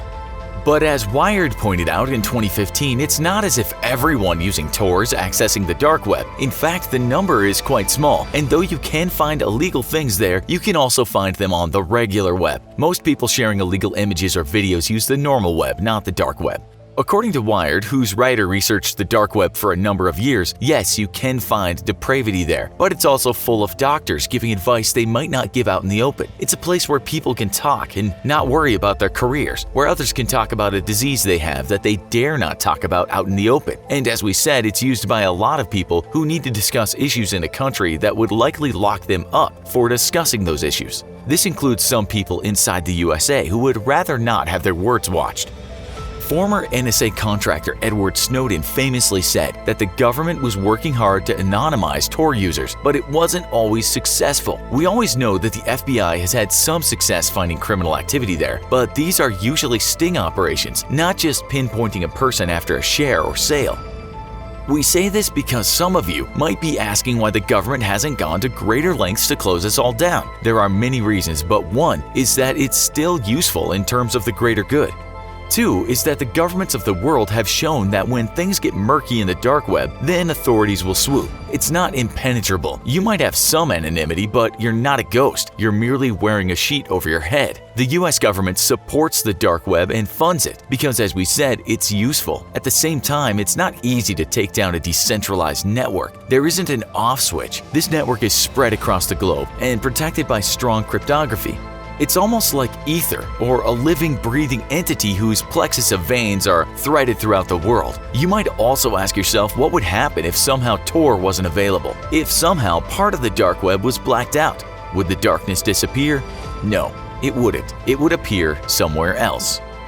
The government has shut down darknet sites, and rightly so, but more will just pop up. The government could try and get rid of the Tor browser, but as we said, it has no reason for doing this. China actually has been successful in blocking the Tor browser, but other governments have failed. This is what Motherboard says about blocking the browser. Governments can block access to VPN services by blocking access from IP addresses linked to VPN providers. Blocking Tor is more complex and requires identifying and blocking the destination node's traffic travels through, rather than the URL or IP address. Most governments that allow more or less free speech agree that of the 2.5 million Tor users, very few of them are doing nefarious things in the dark web. Believe it or not, sellers in the dark web agreed in 2018 to stop selling the powerful and deadly opioid fentanyl. Many operators agreed that it was just too dangerous, and perhaps they also knew that it would no doubt bring unwanted attention to their marketplaces. In conclusion, the dark web, like any street in any town, does contain some rather unethical people, but for the most part, what you see there is just innocent folks protecting their identity. It would be crazy for any government to try and close their entire park just because some guys sell their substances there at night in the back corner. But if things get too bad, you can be assured someone will go after them. Meanwhile, the rest of the people that use this park for late-night anonymous chats can do so without harassment.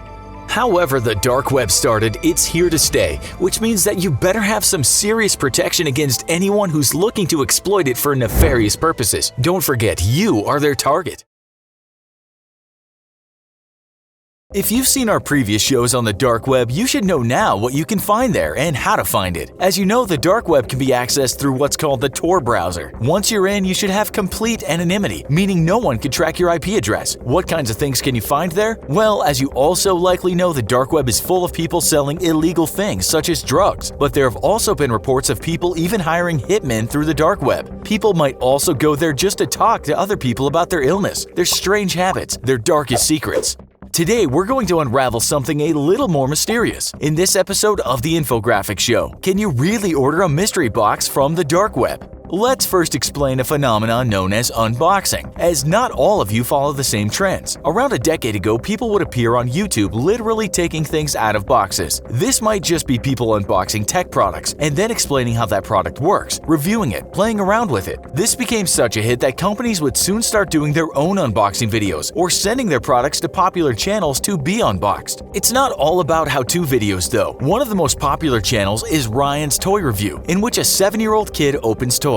Simple perhaps, but Forbes reported that this channel made in the region of $11 million in 2017. We bet you wish you'd have come up with that concept. But for some people, the thought of watching people take things out of the box and talk about what's inside is quite dull. But what if what was inside the box was a little more exciting than an iPhone iteration or a miniature plastic Tyrannosaurus Rex made in China? That's where today's focus comes in. You see, a new trend is people allegedly ordering mystery boxes from the dark web and then opening them up on YouTube or other video platforms. As you can imagine, what's inside is generally not suitable for 7-year-olds and often doesn't come with a digital personal assistant. The media tells us that in 2018, hundreds of YouTubers have been unboxing stuff they bought in marketplaces on the dark web, and millions of people have been tuning in. Just search for this on YouTube and you can find lots of videos, mostly containing young men expressing their shock while taking things out of boxes. "Oh my god, there's blood on it," one man says in a particular video while a car baby chair hardware is being taken out of the box. The question is, how real is all this? Could you not just set that up from your own home using ketchup-bloodied props or bags of baking soda you bought from the brightly lit supermarket? The Australian media tells us that indeed people anonymously sell these boxes on the dark web, and they go for anything from $100 to $1,000. Those boxes have included girls' backpacks, bloodied screwdrivers, and at times they've even been empty.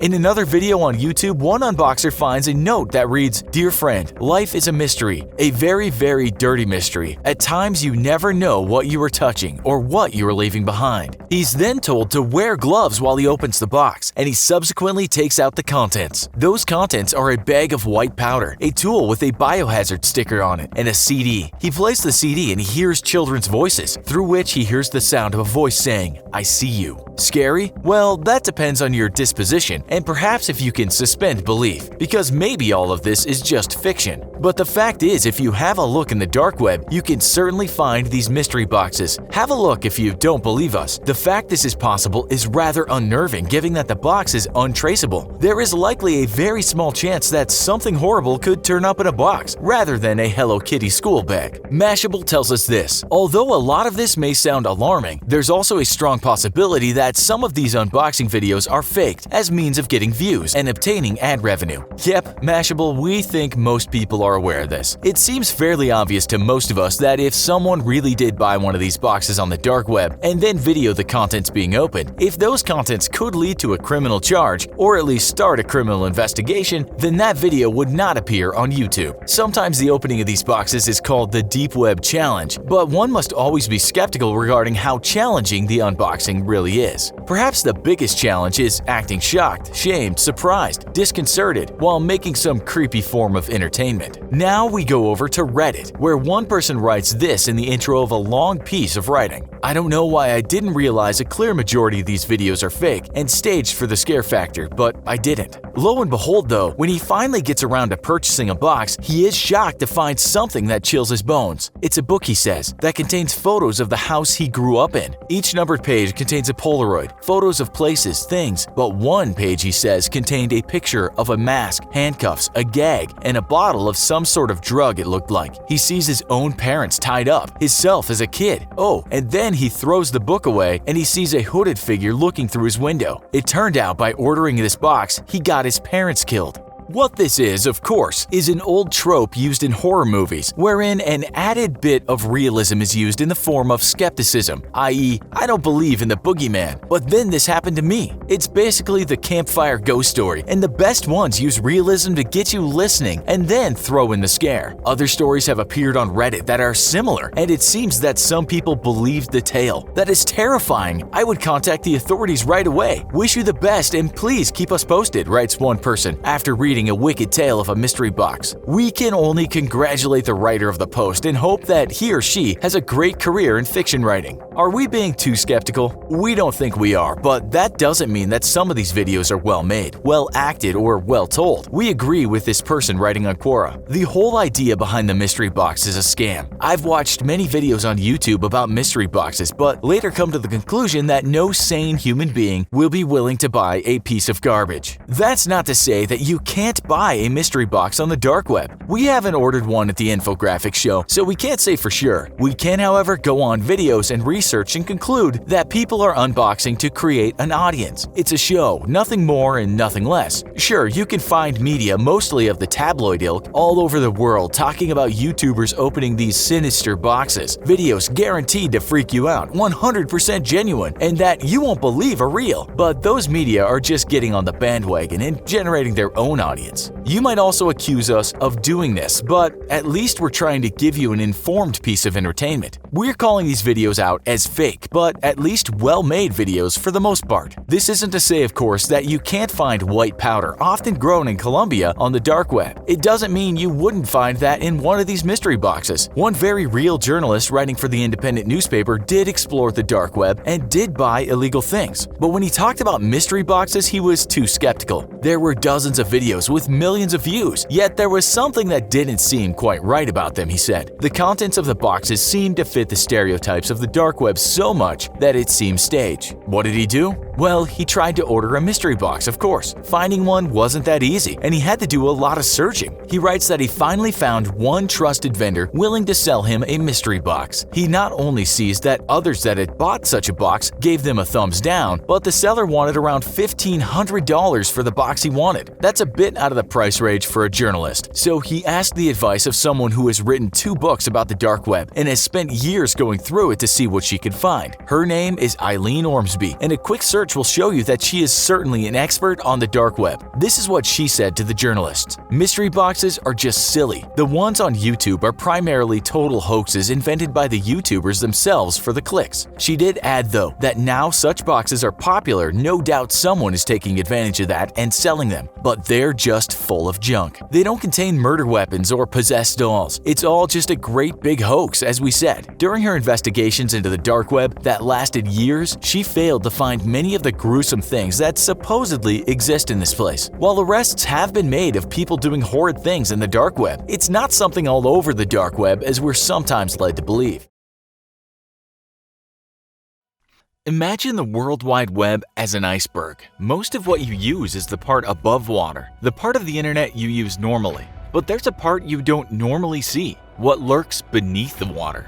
Today, we'll look at the darkest parts of the dark web in this episode of the Infographics Show. 11 scary things found on the dark web. Number 11. Mail-order drugs. We'll start with something that isn't too scary, but it's still quite surprising how many people use the dark web to buy their drugs. According to the Global Drug Survey in 2018, a quarter of British drug users shop for their gear on the dark web. The deliveries usually come by post, and buyers seek good ratings and reviews before they take the risk of sending money. The founder of the survey told the independent newspaper that with all those irksome CCTV cameras in the UK, the dark web and mail delivery was hitting an all-time high. Recent arrests include a guy from Wales who was mailing the dangerous drug fentanyl all over the world. They looked for convenience, product range, quality vendor ratings, said the researcher. He also said that most of the dark web drugs buyers were young. This might not shock some of our wayward viewers, but what's coming is worse. Number 10. Human products. Okay, let's get strange.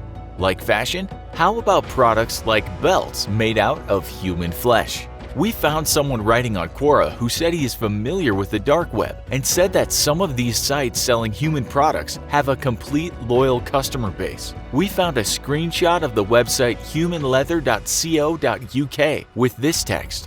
All products are carefully handcrafted by experienced master craftsmen with years of experience in handling the finest leather known, human leather. According to one writer, a pair of human shoes will set you back $14,000. You can read threads about this on Reddit. Some say it's fake, but as we haven't made an order, we just don't know.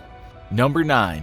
Hitmen for hire. Some skeptics write that this is a hoax, that you can't really hire a killer off the dark web. Okay, so the hitman site Besa Mafia did turn out to be a joke, but Fortune published a story in 2015 citing research by a security firm, Trend Micro. It turned out that for $45,000, you could get someone taken care of. For $180,000, it could be someone well known to the public. Apparently, you could also get someone beaten or crippled. That's what's advertised anyway. The problem in checking if this is authentic, of course, is paying for a hit and seeing what happens or trying to stop it happening once you find out it's real. Many people are skeptical regarding hitman sites being real, but we wouldn't like to put it to the test.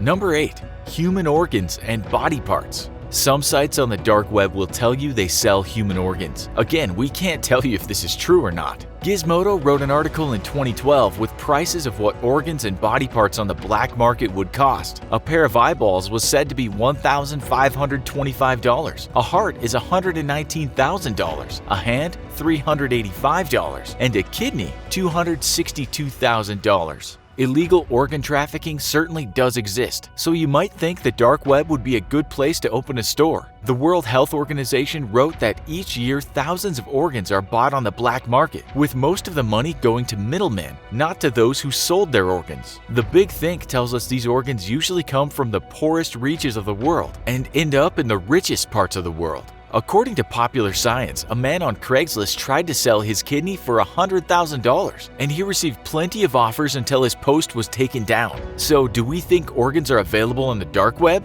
Well, it's conceivable. Number 7. Cannibal forums. According to those who know the dark web, there are forums where people who have a taste for human flesh congregate and talk about their unusual predisposition. Some media reports that there was a website called Cannibal Cafe, but that's now closed down. This is where people looking to be eaten or wanting to eat someone would meet, a kind of personals forum for slaughterers and those willing to be slaughtered. There were stories, artwork, and users seeking advice on the best way to cook someone, says one writer who apparently had visited the site. He said that frozen human meat was even for sale. It's not hard to believe if you've heard the story of Armin Maiwis, the German guy who filmed the killing, dissection, and his own consumption of another man who had agreed to be eaten. That happened in 2001, but it's likely this kind of thing has happened without the story ever hitting the media. Number 6. Dead babies. Apparently there's a website dedicated to sharing photos of stillborn children. Now, this can be taken in different ways. The Telegraph reported in 2015 that a charity was helping parents with the grieving process by photographing their stillborn child. Why someone would go to the dark web to see someone else's dead baby might just be for help, curiosity, or something far more repugnant. Number 5. Last words. Hearing the last words before someone dies can be a saddening thing. There are sites on the dark web apparently committed to finding such recordings. But to be frank, it's not the darkest thing in the world, seeing as it's easy to find the last words of pilots online before their plane hits the ground, a mountain, or just goes up in flames. According to one website, there are places on the dark web where you can hear much more than black box recordings regarding the last words someone said though. Number 4. Pedophilia web forums. What's perhaps so surprising about this is that it seems a lot of people are into it. There's a thread on Reddit where one guy discusses his time on the dark web, saying he started off just looking at sites selling drugs, guns, fake IDs, etc. But morbid curiosity drove him deeper in. There, he found a website called He said that he found threads on a forum with titles such as Toddler, 4 years plus, 10 years plus, or Jailbait. He said Toddler had over 50,000 posts. A Cracked writer tells of his time in the dark web, saying there's something called Hard Candy, which he said was kind of a Wikipedia for child pornographers. In 2018, the BBC reported about a man sentenced to 32 years. This sadistic pedophile shared abuse tips on the dark web and had 137 charges against him, including numerous charges of rape. Number 3. Animal abuse. Anyone with a heart who has seen one of those clips that circulate on the web, such as puppies being crushed underfoot or cats being burned alive, will likely have that image in their minds forever. Thankfully, it's not something we see often, but apparently on the dark web people go looking for this kind of stuff, and they don't have to look too hard. On one site on the dark web called Cruel Onion Wiki, reports say it's closed now. People would post images and videos of the torture and killing of animals. It was very much real. With Motherboard writing in 2014, a site called Cruel Onion Wiki collates links to videos of women killing and torturing animals, usually in a sexualized fashion. Motherboard writes that cats, dogs, bats, rabbits, hamsters, geese, turtles, monkeys, pheasants would be crushed, sat on, or suffocated, often by fully or semi-nude women. An editor watched some of the videos to check the authenticity and left saying he felt horrified. Number 2. The human experiment. Is this a hoax? According to numerous sources, the dark web has a website run by doctors or pseudo-doctors that perform unethical procedures on unwilling patients, usually people off the streets. The tagline on the website reads, "Not all humans are equal, for some of them were born superior to others." Experiments include pain tolerance, starvation, vivisection, drug trials, transfusions, as well as experiments on babies and pregnant women, and more. The bodies of the dead are dissected and then disposed of in dumpsters of meat shops where their bodies will not be found, it says on the website. The sites itself definitely exists or existed, but the actual experiments may not. We hope not. Motherboard writes that it likely doesn't exist, but certainly there are a few places on the dark web where you can find humans being tortured. But you can also find that on the bright web, the one we use every day. Number 1. Hurtcore and snuff. There are rumors of things called red rooms, a kind of pay-per-view live streaming of people being tortured or even murdered.